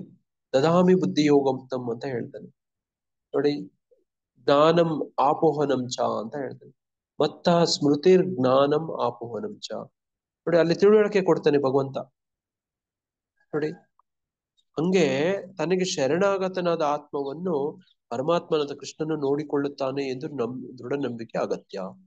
ನಾನು ಒಬ್ಬನೇ ಇರುವುದೇ ಇಲ್ಲ. ನೋಡಿ, ಯಾರಾದ್ರೂ ಸರ್ವಸ್ಯ ಚಾಹಂ ಹೃದಯ ಸನ್ನಿವಿಷ್ಟೋ ಈ ಶ್ಲೋಕನ ಕಂಠಪಾಠ ಮಾಡ್ಕೋತೀರಿ, ನಿಮ್ಗೇನು ಒಂದು ಅಭಯ ಸಿಗತ್ತೆ. ಏನದ್ ಮಾತಾಜಿ ಪ್ರಭುಜಿ? ಯಾರಾದ್ರೂ ತಕ್ಷಣ ಹೇಳಿ. ಭಯ ಇರೋದಿಲ್ಲ. ಭಯ ಇರಲ್ಲ. ಯಾಕೆ ಭಯ ಇರೋದಿಲ್ಲ? ಯಾಕಂದ್ರೆ ನಮ್ ಜೊತೆ ಭಗವಂತ ನಮ್ ಜೊತೆ ಹೃದಯದಲ್ಲೇ ನೆಲೆಸಿರ್ತಾನೆ. ಹೃದಯದಲ್ಲಿ ನೆಲೆಸಿರ್ತಾನೆ. ನೋಡಿ, ಇದು ತುಂಬಾದ ವಿಶ್ವಾಸ. ನೋಡಿ, ಮೊನ್ನೆ ಸುಲಕ್ಷ್ಮಿ ಮಾತಾಜಿಯವರು ಅವ್ರ ಪ್ರವಚನದಲ್ಲಿ ಹೇಳ್ತಿದ್ರು, ನೀವು ಯಾರಿಗೆ ಏನ್ ಅನ್ನಿಸ್ತೋ, ಏನ್ ಜ್ಞಾಪಕ ಇದೆಯೋ ಗೊತ್ತಿಲ್ಲ. ನೋಡಿ, ಪ್ರಹ್ಲಾದ್ ಮಹಾರಾಜನ್ ಬಗ್ಗೆ ಹೇಳ್ತಿದ್ರು. ಹೃದಯದಲ್ಲಿರುವಂತ ಪರಮಾತ್ಮ ಏನ್ ಹೇಳಿದ್ರು? ಬೆಟ್ಟದಿಂದ ಕೆಳಗ್ ಹಾಕಿದ್ರು ಅವ್ರ ಭಯ ಬೀಳಲ್ಲ, ನನ್ ಜೊತೆ ಭಗವಂತ ಇದ್ದಾರೆ. ನನ್ನ ಭಗವಂತನ್ಗೆ ಹೃದಯದಲ್ಲಿರೋ ಪರಮಾತ್ಮನ್ಗೆ ಏಟ್ ಬೀಳುತ್ತೆ ಅನ್ಬಿಟ್ಟು ಹೃದಯಕ್ಕೆ ಕೈ ಇಟ್ಕೊಂಡಿರ್ತಾರೆ ಅಂತ. ನೋಡಿ, ಈ ಅಂಶನ್ ಮರಿಬಾರ್ದು. ನೋಡಿ, ಪ್ರಹ್ಲಾದ್ ಮಹಾರಾಜನ ವಿಚಿತ್ರ ರೀತಿಯಲ್ಲಿ ಕೊಲ್ಲಕ್ಕೆ ಪ್ರಯತ್ನ ಪಡ್ತಾರೆ. ಹಿರಣ್ಯಕಶಿಪು ತನ್ನ ಭಟ್ಟರನ್ನೆಲ್ಲ ಸೈನಿಕರನ್ನೆಲ್ಲ ಬಿಟ್ಟು ಅವರು ಒಂದು ಫೀಡ್ಬ್ಯಾಕ್ ತಗೊಂಡ್ ಬರ್ತಾರೆ. ಏನಂದ್ರೆ, ಏನ್ ಮಾಡಿದ್ರೇನು ಇವತ್ತಿನ ಭಯನೇ ಇಲ್ಲ, ಆದ್ರೆ ಒಂದೇ ಒಂದು ಗಮನಿಸ್ತೀವಿ, ಬೆಟ್ಟದಿಂದ ಹಾಕಿದ್ರೆ ಅವನು ಹೃದಯದ ಮೇಲೆ ಕೈ ಇಟ್ಕೊತಾನೆ. ನೋಡಿ, ಹೌದಾ, ಹಾಗಿದ್ರೆ ಅದನ್ನೇ ಮಾಡಿ ಅಂತ ನೋಡಿ ಪ್ರಯತ್ನ ಪಟ್ಟು ಕೇಳಿದ್ರೆ ಯಾಕೆ ಹಿಂಗೆ ಅಂದ್ರೆ, ನೋಡಿ ಈ ತರ ವಿವರಣೆ ಹೇಳ್ತಾರೆ. ನಾನು ತುಂಬಾ ವರ್ಷದಿಂದ ಈ ತಿರುಪಾವೈ ಪ್ರವಚನಗಳು ಆಗ್ತವೆ. ನೋಡಿ, ಯಾವ ಸಂದರ್ಭದಲ್ಲಿ? ನೋಡಿ, ಮಕರ ಮಾಸದಲ್ಲಿ, ಮಕರ ಸಂಕ್ರಮಣ, ಧನುರ್ಮಾಸದಲ್ಲಿ ನಾನು ಡೆಲ್ಲಿಲಿದ್ದೆ, ಸ್ಟೂಡೆಂಟ್ ಆಗಿ ಓದ್ತಿದ್ದೆ. ಪ್ರತಿದಿನ ಹೋಬಿಲ ಮಠಕ್ಕೆ ಹೋಗ್ತಿದ್ದೆ. ಅಲ್ಲಿ ಒಬ್ರು ಶ್ರೀ ವೈಷ್ಣವ ಆಚಾರ್ಯರ ಅನಂತಾಚಾರ್ಯ ಅಂತ ಅವ್ರ ಹೆಸರು. ನೋಡಿ, ಅವರು ತಿರುಪಾವೈ 30 ದಿನ 30 ಲೆಕ್ಚರ್ ಕೊಡ್ತಿದ್ರು. ಒಂದ್ ಲೆಕ್ಚರ್ ಅಲ್ಲಿ ಇದನ್ನ ಹೇಳಿದ್ರು. ಅವ್ರು ನನಗೆ ತುಂಬಾ ಚೆನ್ನಾಗಿ ಜ್ಞಾಪಕ ಇತ್ತು. ನೋಡಿ, ಸುಮಾರು ಒಂದು 2006-7 ಆ ಸಂದರ್ಭ ಅವರು ಈ ವಿಷಯ ಹೇಳಿದ್ರು. ನೋಡಿ, ಅದನ್ನೇ ಮೊನ್ನೆ ಮಾತಾಜಿಯವರು ಕೂಡ ಹೇಳಿದ್ರು. ನನ್ಗೆ ಅವತ್ತು ಕೇಳಿ ರೋಮಾಂಚನ ಬಹಳ ವಿಶೇಷ ಅನ್ನಿಸ್ತು. ಹೌದಾ, ಹೃದಯದಲ್ಲಿರುವಂತ ಪರಮಾತ್ಮನು ಅಂತಂದ್ರೆ ಅಷ್ಟು ನಂಬಿಕೆ, ಅಷ್ಟು ಕೇರಿಂಗ್. ಹೃದಯದಲ್ಲಿರೋ ಪರಮಾತ್ಮನ್ಗೆ ಕೇರಿಂಗ್. ನೋಡಿ, ಆತನ ಬಗ್ಗೆ ಕಾಳಜಿ, ಆತನಿಗೆಲ್ಲ ನೋವಾಗ್ಬಿಡುತ್ತೋ ಅಂತ ಇಟ್ಕೊಂತಾನೆ ಅಂತ ಅನಂತಾಚಾರ್ಯ ಸ್ವಾಮಿಗಳು ಅವ್ರು ಹೇಳ್ತಿದ್ರು ಅವ್ರ ಪ್ರವಚನದಲ್ಲಿ. ನೋಡಿ, ಹಂಗೆ ನೋಡಿ ನಂಬಿಕೆ, ನೋಡಿ ನಂಬಿಕೆ ಅಂತ, ನಂಬಿಕೆಟ್ಟವರಿಲ್ಲಯ್ಯೋ ರಂಗಯ್ಯನ ಅಂತ. ನೋಡಿ, ಹಂಗೆ ಅಭಯ. ಇವತ್ತು ನಾವು ಒಂದೇ ಒಂದು ವಿಚಾರ ಕಲಿತಾ ಇದ್ದೀವಿ. ಶ್ಲೋಕದಲ್ಲಿ 21 ವಿಷಯ ಇದೆ.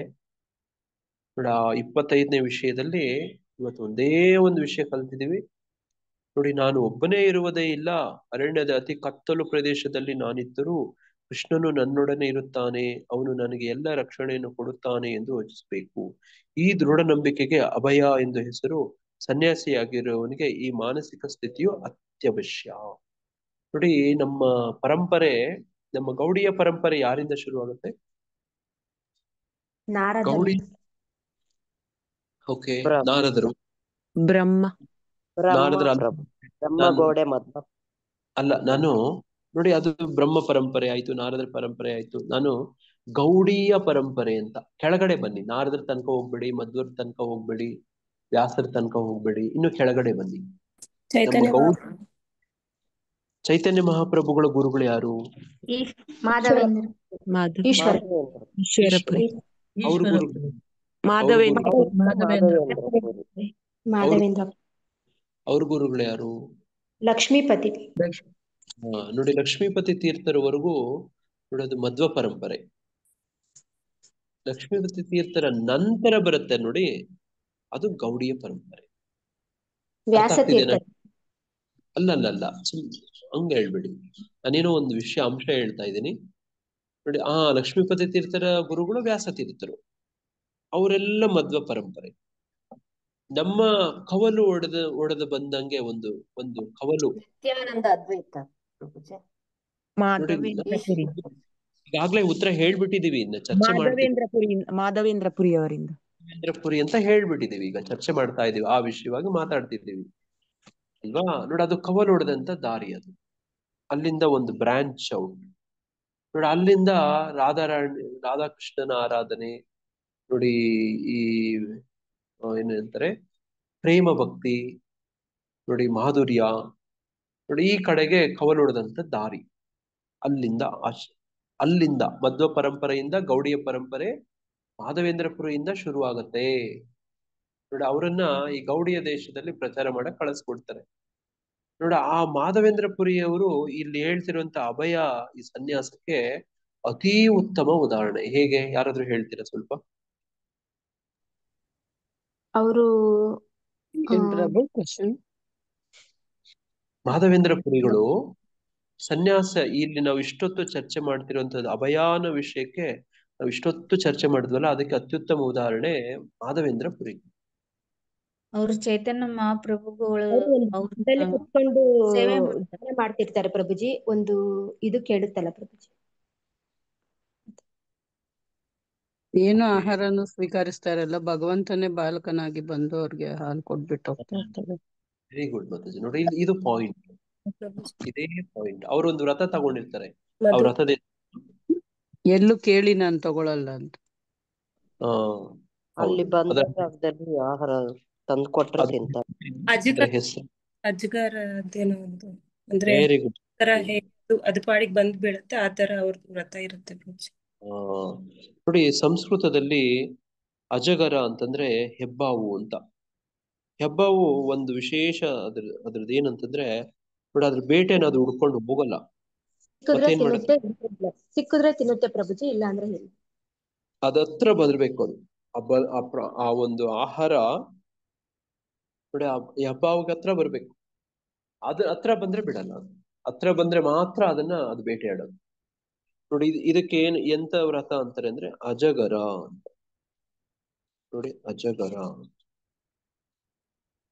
ನೋಡಿ, ಇದು ಹೆಬ್ಬಾವು ಅಂತ ಆ ತರದ್ದು. ಅವ್ರಿಗೆ ಮಾಧವೇಂದ್ರಪುರಿಯವರು ಎಂತಹ ಸನ್ಯಾಸ ವ್ರತ, ಅದರಲ್ಲಿ ಬೇರೆ ಬೇರೆ ಹಂತಗಳಿದಾವೆ, ನಾಳೆ ಚರ್ಚೆ ಮಾಡೋಣ. ಸನ್ಯಾಸಿಗಳಲ್ಲಿ ಬೇರೆ ಬೇರೆ ನಾವಿಂದ ಚರ್ಚೆ ಮಾಡಿದ್ವಿ. ಏನೇನ್ ತರ ಸನ್ಯಾಸಿಗಳಿದ್ದಾರೆ? ತ್ರಿದಂಡಿ ಸನ್ಯಾಸ, ಬಹುಚಕ, ಬಹುಚಕ, ಕುಟಿಚಕ, ಪರಿವರ್ಜಕ, ಪರಮಹಂಸ, ಆಮೇಲೆ ಪರಿವ್ರಾಜಕಾಚಾರ್ಯ, ವಾಟಿಕ, ಕುಟೀಚಕ. ನೋಡಿ, ನಾವ್ ಈಗ ಈಗ ಕಾಶಿಗೆ ಹೋಗಿ ಬರ್ತಾರೆ ಅಂತ ಹೇಳಿದ್ರಲ್ವಾ, ಪರಿವ್ರಾಜಕಾಚಾರ್ಯ ಅಲ್ಲ. ಈ ಕಾಶಿಗೆ ಹೋಗಿ ಬಂದ್ರೆ ಆತನ್ಗೆ ಊರಿಂದ ಹೊರಗಡೆ ಒಂದು ಗುಡ್ಸ್ಲು ಹಾಕೊಂಡಿರ್ತಾರೆ. ಅವನ್ನ ಕುಟಿಚಕ ಸನ್ಯಾಸಿ ಅಂತ ಹೇಳ್ತಾರೆ. ಅರ್ಥ ಆಗ್ತಿದ್ಯಾ ನಾ ಹೇಳಿದ್ದು? ಒಂದು ಗುಡ್ಸ್ಲು ಹೊರಗಡೆ ವಾಸ ಮಾಡ್ತಿರ್ತಾನೆ, ಅವನು ಕುಟಿಚಕ ಸನ್ಯಾಸಿ. ಅದನ್ನ ನಂತರ ಅವನು ಒಂದು ಕಡೆ ಗುಡ್ಸ್ಲಿಲ್ಲ, ಬಹುದಕ ನೋಡಿ. ಒಂದೊಂದು ಮನೆಗಳಿಗೆ ಹೋಗಿ ನೋಡಿ, ಇಲ್ಲಿ ಕಾಣಿಸ್ತಿದ್ಯಾ ಕುಟಿಚಕ, ಬಹುದಕ ಕಾಣಿಸ್ತಿದ್ಯಾ ಮಾತಾಜಿ? ಕಾಣಿಸ್ತಾ ಇದೆ.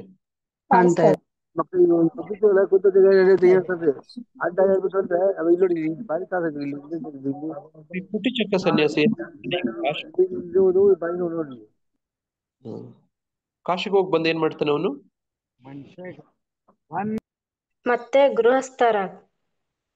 ಮತ್ತೆ ಗೃಹಸ್ಥರಾಗ್ತಾರ ಕಾಶಿಗೆ ಹೋಗಿ ಬಂದು? ಇಲ್ಲ ಪ್ರಭು, ಪರಿವ್ರಾಜಕಾಚಾರ್ಯ ಎಲ್ಲರಿಗೂ ಜ್ಞಾನ ಕೊಡಲು ಹೋಗ್ತಾರೆ ಎಲ್ಲ ಕಡೆ. ಇಲ್ಲ, ನಾವು ಇಲ್ಲಿಂದ ಶುರು ಮಾಡ್ಕೋಬೇಕು. ನಾನು ಯಾಕೆ ಇದೆಲ್ಲ ಲಿಂಕ್ ಮಾಡಕ್ ಟ್ರೈ ಮಾಡ್ತಿದ್ದೀನಿ. ಕಾಶಿಗೆ ಹೋಗುವಂತ ವ್ಯಕ್ತಿ ನೋಡಿ, ಕಾಶಿಗೆ ಪತ್ನಿ ಜೊತೆ ಬಂದಂತ ವ್ಯಕ್ತಿ ತನ್ನ ಪತ್ನಿಯನ್ನ ತನ್ನ ಮಗನ ಆರೈಕೆಗೆ ವಹಿಸ್ತಾನೆ. ಹೋಗ್ತಾರೆ ಪ್ರಭುಜಿ, ವಾನಪ್ರಸ್ಥ. ಮಾತಾಜಿ ಇಲ್ಲ ಮಾತಾಜಿ, ನಾನು ಹೇಳ್ತಿದ್ದೇನೆ, ಒಂದೇ ಒಂದು ನಿಮಿಷ ವೇಟ್ ಮಾಡಿ. ನಾನು ಅದನ್ನೇ ವಾನಪ್ರಸ್ಥಕ್ಕೆ ಹೋಗೋದಿಲ್ಲ. ವಾನಪ್ರಸ್ಥಕ್ಕೆ ಯಾರು ಹೋಗ್ತಾರೆ ಅಂದ್ರೆ ಕ್ಷತ್ರಿಯರು, ವೈಶ್ಯರು ಹೋಗ್ತಾರೆ ಮಾತಾಜಿ. ನಾನು ಹೇಳುದು ನೋಡಿ, ಈ ಯಾತ್ರೆ ಹೋಗೋದು ಕೂಡ ವಾನಪ್ರಸ್ಥಾನೆ ಮಾತಾಜಿ. ಅರ್ಥ ಆಯ್ತಲ್ಲ? ಕಾಶಿ ಯಾತ್ರೆ ಹೋಗ್ತಾರಲ್ಲ, ಅದು ಕೂಡ ವಾನಪ್ರಸ್ಥದ ಭಾಗದನೇ. ಅದು 25 ವರ್ಷದ ನಂತರ ಮಾಡುವಂತ ಕೆಲಸಗಳು. ವಾನಪ್ರಸ್ಥಕ್ಕೆ ಹೋಗೋದು ಅಂದ್ರೆ ಯಾತ್ರೆ ಹೋಗೋದು ಅಂತ ನೋಡಿ. ಹಂಗೆ ವಾಪಸ್ ಬರ್ತಾನಲ್ಲ, ವಾಪಸ್ ಮಾತಾಜಿ ಮ್ಯೂಟ್ ಮಾಡ್ಕೊಳ್ಳಿ. ಜೈಮತಿ ಮಾತಾಜಿ ಮ್ಯೂಟ್ ಮಾಡ್ಕೊಳ್ಳಿ. ನೋಡಿ, ಆ ಪತ್ನಿಯನ್ನ ಮಗನಿಗೆ ವಹಿಸಿ ಊರಿಂದ ಹೊರಗಡೆ ಗುಡಿಸ್ಲು ಹಾಕೊಂಡು ಅವನೊಬ್ಬ ಸನ್ಯಾಸಿಯಾಗಿ ಕುಟಿಚಕನಾಗಿರ್ತಾನೆ. ಆಮೇಲೆ ಆ ಗುಡಿಸಲನ್ನ ಬಿಟ್ಟು ನೋಡಿ ಬಹುದಕ ಉದಕ ನೋಡಿ ಬೇರೆ ಒಂದೊಂದು ಮನೆಗಳಿಗೆ ಹೋಗಿ ಸ್ವಲ್ಪ ಸ್ವಲ್ಪನೇ ಆಹಾರ, ಈ ಮಧುಕರಿ ಅಂತ ಹೇಳ್ತಾರೆ. ಸ್ವಲ್ಪ ಸ್ವಲ್ಪನೇ ಒಂದೊಂದು ಮನೆಗಳಲ್ಲಿ ನಿರ್ದಿಷ್ಟವಾದಂತ ಈ ಮನೆಗೆ ಹೋದ್ರೆ ಇನ್ನೊಂದ್ ಮನೆ, ಅದೇ ಮನೆಗೆ ಇನ್ನೊಂದ್ ದಿನ ಹೋಗಲ್ಲ, ಎಷ್ಟೋ ದಿನ ಆದ್ಮೇಲೆ ಇನ್ನೊಂದ್ಸತಿ ಆ ಮನೆಗೆ ಹೋಗೋದು. ಇದನ್ನ ಮಧುಕರಿ ಅಂತ ಹಿಂದೆ ಚರ್ಚೆ ಮಾಡಿದ್ವಿ ನಾವು ನೋಡಿ. ವೃಂದಾವನದಲ್ಲಿ ಇದೇ ತರನೇ ನಮ್ಮ ಷಡ್ಗೋಸ್ವಾಮಿಗಳೆಲ್ಲ ಬದುಕ್ತಿದ್ದು. ಇವತ್ತು ಕೂಡ ಮಧುಕರಿ ಅಲ್ಲಿ ನಡೆಯುತ್ತೆ ನೋಡಿ, ಬಹುದಕ. ಅದರ ನಂತರ ನೋಡಿ ಆತ ಪರಿವ್ರಾಜಕ ಹೋಗ್ತಾನೆ, ಊರುಗಳು ಹೋಗ್ತಾನೆ ಪರ್ಯಟನೆಗೆ. ಈಗ ಇಂದ್ರದುಮ್ನ ಸ್ವಾಮಿ ಮಹಾರಾಜರ ನಾನು ತೋರಿಸ್ನಲ್ವಾ ನೋಡಿ, ಈ ತರ ಹೋಗ್ತಾರೆ ಅವರು ನೋಡಿ, ಊರೂರು ದೇಶ ದೇಶ ನೋಡಿ ಅಲ್ಲಿ ಪರಿ ಪರ್ಯಟನೆಗೆ ಹೋಗಿ ಪ್ರಚಾರ ಮಾಡಕ್ ಹೋಗ್ತಾರೆ. ಈಗ ನಾನು ಫೋಟೋ ಸಮೇತ ತೋರಿಸ್ದೆ ನೋಡಿ. ಅದರ ನಂತರ ಪರಮಹಂಸ ಸ್ಥಿತಿಗೆ ಬರ್ತಾರೆ ನೋಡಿ. ಇದಕ್ಕೆ ನಾವು ಪ್ರಭುಪಾದರಿಗೆ ನಮ್ಮ ಗುರು ಮಹಾರಾಜರಿಗೆ ನೋಡಿ ಗುಣಗಾನ ಮಾಡ್ಬೇಕಂದ್ರೆ ಏನಂತ ಹೇಳ್ತಾರೆ, ನಮ್ಮ ಓಂ ವಿಷ್ಣುಪಾದ ಪರಮಹಂಸ ಪರಿವರ್ಜಕಾಚಾರ್ಯ ಅಷ್ಟೋತ್ತರ ಶತ ಶ್ರೀ ಶ್ರೀಮತ್ ನೋಡಿ ಜೈಪತಾಕ ಸ್ವಾಮಿ ಗುರು ಮಹಾರಾಜ್ ಕಿ ಜೈ ಅಂತ ಹೇಳ್ತಾರೆ. ಹೇಳಿದ್ದ ಅರ್ಥ ಆಯ್ತಾ? ಸಾಲು ಕೇಳಿಸ್ಕೊಂಡ್ರೆ ಹಂಗೆ ನೋಡಿ. ನೋಡಿ ಪ್ರೇಮ ಧ್ವನಿಯಲ್ಲೂ ಇದನ್ನೇ ಹೇಳ್ತೀನಿ. ಪ್ರೇಮ ಧ್ವನಿ ನಮ್ಮ ಮಂದಿರದಲ್ಲಿ ಇಸ್ಕಾನ್ನಲ್ಲಿ ಹೇಳ್ಬೇಕಂದ್ರೆ ನಮ್ಮ ನೋಡಿ ಓಂ ವಿಷ್ಣುಪಾದ ಪರಮಹಂಸ ಪರಿವರ್ಜಕಾಚಾರ್ಯ ಅಷ್ಟೋತ್ತರ ಶತ Shri Shri Srimad his divine grace Bhaktivedanta Swami Srila Prabhupada ಕಿ ಜೈ ಅಂತ ಹೇಳ್ತಾರೆ ನೋಡಿ, ಪ್ರೇಮ ಧ್ವನಿ ನೋಡಿ. ಹಂಗೆ ಬೇರೆ ಬೇರೆ ತರ ಸನ್ಯಾಸಿಗಳು ಇಲ್ಲಿದ್ದಾರೆ, ನೀವು ಕಾಣ್ತಿದ್ದೀರಿ ನೋಡ್ರಿ. ಹಿಂಗೆ ಸನ್ಯಾಸಿ ಆದವನು ನೋಡಿ ಪರಮಹಂಸ ನೋಡಿ, ಇಲ್ಲಿ ಕುಟಿಚಕ, ಬಹುತಕ, ಪರಿವರ್ಜಕ, ಪರಮಹಂಸ ನೋಡಿ, ವಿವಿಧೀಶ ಸನ್ಯಾಸ, ವಿದ್ವತ್ ಸನ್ಯಾಸ, ದಶನಾಮಿ ಸನ್ಯಾಸ ನೋಡಿ, ಈ ತರ ಬೇರೆ ಬೇರೆ ವರ್ಗೀಕರಣಗಳಿದಾವೆ ನೋಡಿ. ಇದನ್ನೆಲ್ಲ ನೋಡಿ ಎಲ್ಲ ವಿಚಾರಗಳಿದಾವೆ ನೋಡಿ. ಇವತ್ತು ಇಲ್ಲಿಗೆ ಅಭಯ ಅನ್ನೋ ವಿಷಯವಾಗಿ ನಾವು ಇಷ್ಟು ಚರ್ಚೆಯನ್ನ ಮಾಡಿದ್ವಿ. ಯಾರಿಗಾದ್ರೂ ಏನಾದ್ರು ಪ್ರಶ್ನೆ ಇದೆಯಾ?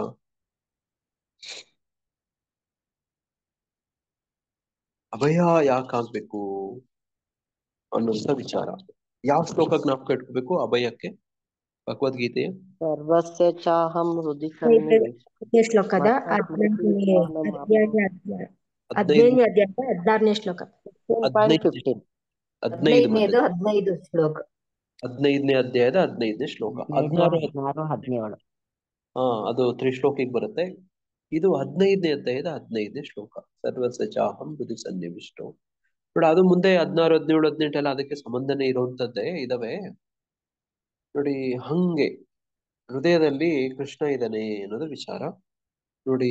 ಅಜಗರ ಅನ್ನೋ ಒಂದು ವ್ರತ ನಮ್ಮ ನೋಡಿ, ನಾವು ಯಾವ ಸನ್ಯಾಸಿನ ಜ್ಞಾಪಿಸ್ಕೊಂಡ್ರಿ ನಾವು ನೋಡಿ, ನಮ್ಮ ಮಾಧವೇಂದ್ರ ಪುರಿಗಳನ್ನ ಉದಾಹರಣೆಗೆ ತಗೊಂಡ್ರಿ ಅಲ್ವಾ. ಅಜಗರ ಅನ್ನೋ ವ್ರತ ನೋಡಿ, ನಮ್ಮ ಇಂದ್ರದುಮ್ನ ಸ್ವಾಮಿ ಮಹಾರಾಜರು ನೆನ್ಸ್ಕೊಂಡ್ರಿ. ಅವರ ಪುಸ್ತಕದ ಹೆಸರೇನು? ಟ್ರಾವೆಲಿಂಗ್ ಮಾಂಕ್ ನೋಡಿ, adventures of A travelling monk ಅಂತ ನೋಡಿ. ಅದೇ ತರ ನಮ್ಮ ಗುರು ಮಹಾರಾಜರು ಕೂಡ ನೋಡಿ ಒಂದ್ ಕಡೆ ಒಂದು ನಿಲ್ಲೋದಿಲ್ಲ, ಸಂಚಾರ ಮಾಡ್ತಾ ಇರ್ತಾರೆ ನೋಡಿ. ಇಂಥ ಇಳಿ ವಯಸ್ಸಲ್ಲೂ ಕೂಡ ನೋಡಿ, ಇಡೀ ವರ್ಲ್ಡ್ ಅಲ್ಲಿ ಯಾರಾದ್ರೂ ಒಬ್ರ ಹೆಸರಲ್ಲಿ ವರ್ಲ್ಡ್ ರೆಕಾರ್ಡ್ ಇದೆ ಹೈಯೆಸ್ಟ್ ಟ್ರಾವೆಲಿಂಗ್ ಮಾಡಿರೋದು ಅಂತಂದ್ರೆ ಫ್ಲೈಟ್ ಅಲ್ಲಿ ದೇಶಗಳು ಸುತ್ತಿರೋದು ಅಂದ್ರೆ ಅದು ಜೈಪತಾಕ ಸ್ವಾಮಿ ಗುರು ಮಹಾರಾಜ್. ಗುರು ಮಹಾರಾಜ್ ಜೈ ನೋಡಿ. ಅವರು ಇಷ್ಟು ಟ್ರಾವೆಲಿಂಗ್, ಅವರು ಬೆಳಗ್ಗೆ ನೋಡಿ ಒಂದ್ ದೇಶ, ಮಧ್ಯಾಹ್ನ ಇನ್ನೊಂದ್ ದೇಶ, ಸಾಯಂಕಾಲ ಇನ್ನೊಂದ್ ದೇಶ, ರಾತ್ರಿ ಇನ್ನೊಂದ್ ದೇಶ ನೋಡಿ. ಹಿಂಗೆ ಸಂಚಾರ ಮಾಡ್ತಿದ್ರು. ವರ್ಲ್ಡ್ ರೆಕಾರ್ಡ್ ಆಯ್ತು ಅವ್ರ ಹೆಸರಲ್ಲಿ ಇದೆ, ಅವ್ರ ಹೆಸರಲ್ಲಿ ಇವತ್ತು ಇದೆ ನೋಡಿ. ಫಾಸ್ಟೆಸ್ಟ್ ಟ್ರಾವೆಲಿಂಗ್ ಪರ್ಸನ್ ಅಂತ ವರ್ಲ್ಡ್ ರೆಕಾರ್ಡ್. ಹೋಗಿ ಎಲ್ಲ ಏನ್ ಮಾಡ್ತಿದ್ರು ನೋಡಿ, ಹಿಂಗೆ ಪ್ರಚಾರ ಮಾಡ್ತಿದ್ರು ನೋಡಿ. ಅವ್ರ ಜೊತೆ ಹೋದವ್ರಿಗೆ ಜೆಟ್ ಲ್ಯಾಗ್ ಆಗ್ತಿತ್ತು ನೋಡಿ. ನೋಡಿ ಯಾಕೆ ಜೆಟ್ ಲ್ಯಾಗ್ ಅಂದ್ರೆ ನೋಡಿ, ಒಂದ್ ದೇಶದಿಂದ ಇನ್ನೊಂದ್ ದೇಶಕ್ಕೆ ಹೋದ್ರೆ ನೋಡಿ, ಇಲ್ಲಿ ಹಗಲು ಇದ್ದು ಇನ್ನೊಂದ್ ದೇಶಕ್ಕೆ ನಾಳೆ ಇನ್ನೊಂದು ಹೋದ್ರೆ ಅಲ್ಲೂ ಹಗಲೇ ಇರುತ್ತೆ, ನೈಟೇ ಅವ್ರು ಸಿಕ್ಕೇ ಇರಲ್ಲ. ಯಾಕೆ? ಆ ಟೈಮ್ ಝೋನ್ ದಾಟಿ ಹೋಗ್ತಾರೆ ನೋಡಿ. ಟೈಮ್ ಝೋನ್ಗಳನ್ನ ದಾಟಿ ಹೋಗ್ತಿರ್ತಾರೆ ನೋಡಿ. ಈಗ ಇಲ್ಲಿ ಹಗಲು ಇಲ್ಲಿದೆ ಅಲ್ವಾ, ಈಗ ಹಗಲಾಗ್ತಾ ಇದೆ ನೋಡಿ. ಜರ್ನಿ ಮಾಡಿ ಹೋದ್ರೆ ಇನ್ನೊಂದು 12 ಅವರ್ಗೆ ಹೋದ್ರೆ ಅಮೆರಿಕಾಗ ಹೋದ್ರೆ ಅಲ್ಲಿ ಅರ್ಲಿ ಮಾರ್ನಿಂಗ್ ಇರುತ್ತೆ. ಈ ತರದೆಲ್ಲ ಯಾರು ಟ್ರಾವೆಲಿಂಗ್ ಫ್ಲೈಟ್ ಅಲ್ಲಿ ಮಾಡಿರ್ತಾರೆ ನಿಮ್ಗಿದು ಅನುಭವ ಇರುತ್ತೆ ಈ ತರದ್ದು ತುಂಬಾ ಸವಾಲು ಎದುರಿಸಿದ್ದಾರೆ. ಆ ಎಲ್ಲಾ ಪ್ರೆಷರ್, ಸರಿಯಾದಂತ ರೆಸ್ಟ್ ಇದೆಲ್ಲ ಆಗದೆ ನೋಡಿ ಅವ್ರಿಗೆ BP, ನೋಡಿ ಅದು ಸ್ಟ್ರೋಕ್ ಎಲ್ಲ ಆಗಕ್ ಕಾರಣ ಆಗ್ಬಿಟ್ಟು ನೋಡಿ. ಹಂಗೆ ಆದ್ರೂ ಕೂಡ ಅವ್ರು ನಿಲ್ಲಿಸ್ತಾ ಇಲ್ಲ, ಟ್ರಾವೆಲಿಂಗ್ ನಿಲ್ಲಿಸ್ತಿಲ್ಲ ನೋಡಿ. ಇವಾಗ್ಲೂ ಕೂಡ ನೋಡಿ ಮೊನ್ನೆ ಮದುರೈಗೆ ಬಂದಿದ್ರು ನೋಡಿ. ದೇಶ ವಿದೇಶಗಳು ಹೋಗ್ತಾನೆ ಇರ್ತಾರೆ, ಇವಾಗ್ಲೂ ಹೋಗ್ತಾರೆ. ಹರೇ ಕೃಷ್ಣ. ನೋಡಿ ಹಿಂಗೆ ಸನ್ಯಾಸಿ ಅಂದ್ರೆ ನೋಡಿ ಒಂದ್ ಕಡೆ ಇದ್ದು ಊಟ ಮಾಡ್ಕೊಂಡಿರುವಂತದ್ದಲ್ಲ ನೋಡಿ. ಹಂಗೆ ಈ ಸಂಸ್ಕೃತಿ ಇವತ್ತು ಇದೇನೋ ಪುಸ್ತಕ ಓದ್ತಿದೀವಲ್ವಾ, ಕಣ್ಣಲ್ಲಿ ಕಾಣ್ಬೋದು ನೋಡಿ, ಕಣ್ಣಲ್ಲಿ ಕಾಣ್ಬೋದು. ಹರೇ ಕೃಷ್ಣ. ಯಾರಾದ್ರೂ ಏನಾದ್ರು ಪ್ರಶ್ನೆ ಕೇಳಕ್ ಬಯಸ್ತೀರಾ? ಹರೇ ಕೃಷ್ಣ ಪ್ರಭುಜಿ. ಹರೇ ಕೃಷ್ಣ. ಈ ಟೀಚಕ್ ಅಂದ್ರೆ ಮನೆ ಬಿಟ್ಟು ಗುಡಿಸಲಲ್ಲಿರುವುದು ಅದು ಸನ್ಯಾಸಿಗಳು. ಬಹುದಕ ಅಂದ್ರೆ ಭಿಕ್ಷೆ ಬೇಡುವುದಲ್ಲ ಅಲ್ಲಿ, ಮತ್ತೆ ಆಹಾರಕ್ಕೋಸ್ಕರ. ಅಂದ್ರೆ ಅವ್ರ ಮನೆಯವರೇ ತಂದು ಕೊಡ್ತಾರೆ ಅವ್ರಿಗೆ ಇದ್ದಲ್ಲಿಗೆ ಅಂತ. ಎಲ್ಲಿ ಬಹುದಕದಲ್ಲಿಯಾ? ಕುಟಿಚಕದಲ್ಲಿ ಅವ್ರ ಮನೆಯವರೇ ತಂದು ಕೊಡ್ತಿರ್ತಾರೆ. ಓಕೆ ಬಹುದಕದಲ್ಲಿ ಅವ್ರ ಮನೆಯ ಆಹಾರವನ್ನ ಬಿಟ್ಬಿಡ್ತಾರೆ ಅವರು. ಓಕೆ ಓಕೆ ಓಕೆ ಪ್ರಭುಜಿ. ಓಕೆ ಓಕೆ, ಧನ್ಯವಾದ. ಇಲ್ಲಿ ಅಲ್ಲ, ಈಗ ಮಧುಕರಿ ಅಂತ ಒಂದು ಉದಾಹರಣೆ ಹೇಳಿದೆ ನಾನು. ಅಲ್ಲಿ ಮಧುಕರಿ ಅಂದ್ರೆ ಏನು? ಮಧು ಅಂದ್ರೆ ಈ ಜೇನುಳ ಹೆಂಗೆ ಹೋಗಿ ಈ ಹೂವಿಂದ ಹೂಗೆ ಆ ಮಕರಂದವನ್ನ, ಆ ಪರಾಗವನ್ನ ಎಷ್ಟು ಸಂಗ್ರಹ ಮಾಡತ್ತಂದ್ರೆ ಆ ಹೂವ ಹಾಳಾಗಿ ಹೋಗ್ಬಿಡೋದಿಲ್ಲ. ಅದು ಕಲೆಕ್ಟ್ ಮಾಡ್ಕೊಂತು ಅಂತ ಹೇಳಿ ಸಂಗ್ರಹ, ಅದು ಹೂವ ಹಾಳಾಗೋದಿಲ್ಲ, ಉದ್ಧಾರ ಆಗತ್ತೆ ಹೂವ. ಅವರಿಗೆ ಎಷ್ಟು ಬೇಕು ಅಷ್ಟೇನೆ ಭಿಕ್ಷೆ ಬೇಡಿ ತರ್ತಾರೆ. ಎಷ್ಟು ಇಸ್ಕೊಳ್ತಾರೆ ಅಂದ್ರೆ ಈ ಒಂದ್ ಜೇನುಳ ಒಂದು ಹೂವ ಹತ್ರ ಆ ಪರಾಗ, ಆ ಮಕರಂದವನ್ನ ಕಲೆಕ್ಟ್ ಮಾಡ್ಕೊಂಡಂಗೆ. ಮತ್ತೆ ಹೋಗಿ ಒಂದೆರಡು 3-4-5 ಮನೆಯಲ್ಲಿ, ಮತ್ತೆ ಆ ಮನೆ ಇನ್ನೊಂದು ಕೆಲವು ದಿನಗಳ ಮನೆ ಕಡೆನೆ ಹೋಗಲ್ಲ, ಇನ್ನೊಂದು ಬೇರೆ ಮನೆ. ಯಾರಿಗೂ ತೊಂದರೆ ಆಗದೆ ಇರೋ ರೀತಿ ಸನ್ಯಾಸಿಯಾಗಿ ಬದುಕೋದು. ಅವ್ರ ಮನೆಯವರನ್ನು ಅವಲಂಬಿತ ಆಗಿರ್ತಾರೆ ಕುಟಿಚಕದಲ್ಲಿ. ಅವ್ರ ಮನೆಯವರೇ ಊಟ ತಂದ್ಕೊಡ್ತಿರ್ತಾರೆ, ಅವ್ರ ಊರ್ನವರೇ ತಂದ್ಕೊಡ್ತಿರ್ತಾರೆ. ಆಮೇಲೆ ಅಲ್ಲಿ ಬಿಟ್ಬಿಡ್ತಾರೆ, ಕುಟಿಚಕ ಬಿಟ್ಟು ಮುಂದಿನ ಹಂತ ಪ್ರಮೋಷನ್ ಬಹುದಕಕ್ಕೆ ಹೋಗ್ಬಿಡ್ತಾರೆ. ಒಂದು ಊರು ಒಂದು ಮನೆಯಿಂದ ಊಟ ತಿನ್ನಲ್ಲ, ಇದು ಬಹುದಕ. ಹರೇ ಕೃಷ್ಣ. ಮತ್ತೆ ಯಾರಾದ್ರೂ ಏನಾದ್ರು ಹೇಳೋದಿದ್ಯಾ, ಕೇಳೋದಿದ್ಯಾ? ಕುಟೀಚಿಕ ಅಂತಂದ್ರೆ ಮನೆಯಿಂದ ಊಟ ಬರ್ತಾ ಇರುತ್ತೆ, ತಾನು ಹೊರಗಡೆ ಇರ್ತಾರೆ.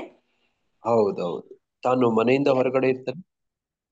ತಾನು ನೋಡಿ ಮನೆಯ ಊಟ ಮನೆಯವರ ಒಂದು ಆರೈಕೆಯಲ್ಲೇ ಇರ್ತಾರೆ, ಆದ್ರೆ ಮನೆಯಿಂದ ಆಚೆ ಊರು ಹೊರಗಡೆ ಗುಡ್ಸ್ಲಾಕೊಂಡಿರ್ತಾರೆ. ಮತ್ತೆ ಎರಡನೇದು ಪ್ರಭುಜಿ ಬಹುದಕ. ಅದು ಒಂದು ಮನೆಯಿಂದ ಬೇರೆ ಮನೆಗಳಿಂದ ಭಿಕ್ಷೆ ಬೇಡಿ ಅವರು ಸೇವಿಸ್ತಾ ಇರ್ತಾರೆ. ಹೌದು ಹೌದು. ಒಂದು ಮನೆ ಕುಟಿಚಕದಲ್ಲಿ ಅವ್ರ ಮನೆಯಿಂದನೇ ಆಹಾರವನ್ನ ತಗೊಳ್ತಿರ್ತಾರೆ. ಅವ್ರ ಮನೆ ಮೇಲೆ ಅವಲಂಬಿತವನ್ನು ಸಂಪೂರ್ಣವಾಗಿ ಕಳ್ಕೊಂಡ್ಬಿಡ್ತಾರೆ. ಬೇರೆ ಬೇರೆ ಮನೆಗಳಿಗೆ ಹೋಗಿ ನೋಡಿ, ಒಬ್ಬರು ಒಂದು ಮನೆಯಲ್ಲಿ ಎಷ್ಟು ಸಂಗ್ರಹಿಸ್ತಾರೆ ಅಂತಂದ್ರೆ, ಒಂದು ಮಕರಂದ ನೋಡಿ ತಗೊಳ್ಳುವಂತ ಒಂದು ದುಂಬಿ ಇರುತ್ತೆ ನೋಡಿ, ಆ ರೀತಿ ಸ್ವಲ್ಪನೇ ಒಂದ್ ಮನೆಯಲ್ಲಿ ಒಂದ್ ಸ್ವಲ್ಪ, ಇನ್ನೊಂದ್ ಮನೆಯಲ್ಲಿ ಇನ್ನೊಂದ್ ಸ್ವಲ್ಪ. ಇವತ್ತು ಈ ಮನೆಗೆ ಬಂದ್ರೆ ಇನ್ನೊಂದ್ ತಿಂಗಳಿಗೆ ಆ ಮನೆ ಕಡೆನೆ ಬರಲ್ಲ, ಆತರ. ಇದನ್ನ ಬಹುದಕ ಅಂತ ಹೇಳೋದು. ಮಧುಕರಿ ಅಂತ ಬಹುದಕನೇ ಮಧುಕರಿ ಅಂತ ಕರೀತಾರೆ. ಮಧುಕರಿ ಅಪ್ರೋಚ್. ಹೌದು ಹೌದು. ಬಹುದಕ ಅಂದ್ರೆ ಮಧುಕರಿಗೆ ಸಂಬಂಧಪಟ್ಟಂತದ್ದು. ಇವತ್ತು ಕೂಡ ವೃಂದಾವನದವರು ಈ ತರ ಮಾಡ್ತಾರೆ ಮಗುಜಿ. ನೋಡಿ ಆಮೇಲೆ ಪರಿವರ್ಜಕ, ನೋಡಿ ಆಮೇಲೆ ಪರಮಹಂಸ. ನೋಡಿ ಹಿಂಗ್ ನಮ್ಮ ಮಾಧವೇಂದ್ರ ಪುರಿಗಳು ಮಾಡ್ತಿದ್ದದ್ದು ಅತೀ ಉನ್ನತವಾದಂತ ಸನ್ಯಾಸ ವ್ರತ, ಅತೀ ಉನ್ನತ ಅಜಗರ ವ್ರತ.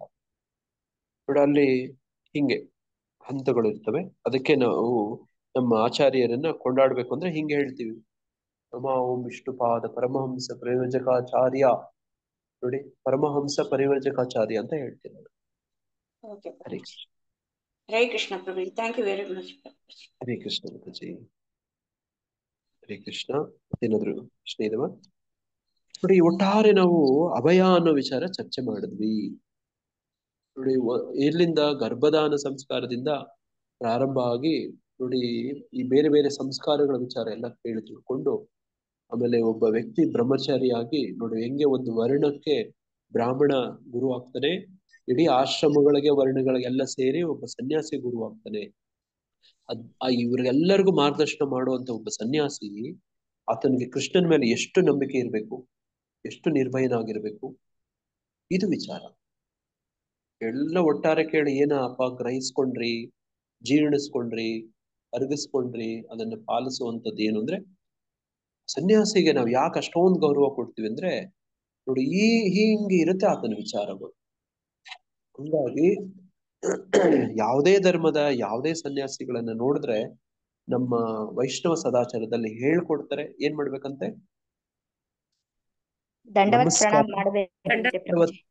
ಮಾಡ್ಬೇಕು. ಮಾಡದೇ ಇದ್ರೆ ಏನ್ ಮಾಡ್ಬೇಕಂತೆ, ಉಪವಾಸ ಮಾಡ್ಬೇಕು ಅಂತ.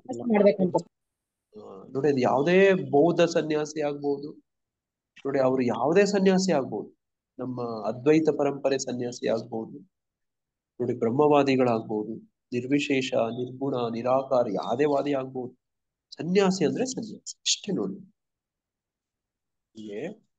ಹರೇ ಕೃಷ್ಣ. ಈ ಬಗ್ಗೆ ಚಿಂತನೆ ಮಾಡಿ. ಮತ್ತೆ ಯಾರಿಗೇನು ಪ್ರಶ್ನೆ ಇದ್ದಿದ್ರೆ ಇಲ್ಲಿ ವಿರಾಮ ಕೊಡ್ತೀವಿ. ಹರೇ ಕೃಷ್ಣ.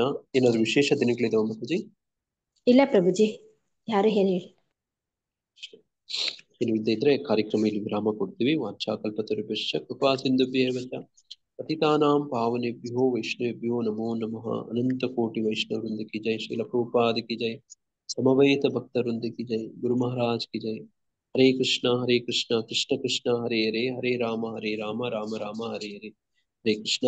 ಈ ದಿನದ ಗೀತಾರ್ಥ ಸ್ವಾರಸ್ಯ ಕಾರ್ಯಕ್ರಮದಲ್ಲಿ ಭಾಗವಹಿಸಿದಂತ ತಮ್ಮೆಲ್ಲರಿಗೂ ತುಂಬಾ ಧನ್ಯವಾದಗಳು. ಈ ದಿನ ತಮ್ಮೆಲ್ಲರಿಗೂ ಕೃಷ್ಣ ಪ್ರಜ್ಞಾ ಪೂರ್ವಕವಾಗಿ ಅತ್ಯಂತ ಶುಭವಾಗಿ ಸುರಕ್ಷಿತವಾಗಿ ನೋಡಿ ಅಭಯಪೂರ್ಣಕವಾಗಿ ನಿರ್ಭಯವಾಗಿ ಇರ್ಲಿ ತಮಗೆ ತಮ್ಮ ಕುಟುಂಬದವರಿಗೆ ಅಂತ ಹೇಳಿ ಪ್ರಾರ್ಥಿಸ್ತಾ ಹಾರೈಸ್ತಾ ವಿರಾಮ ಕೊಡ್ತೀವಿ. ಎಲ್ಲರಿಗೂ ಪ್ರಣಾಮಗಳು, ಧನ್ಯವಾದಗಳು. ಈ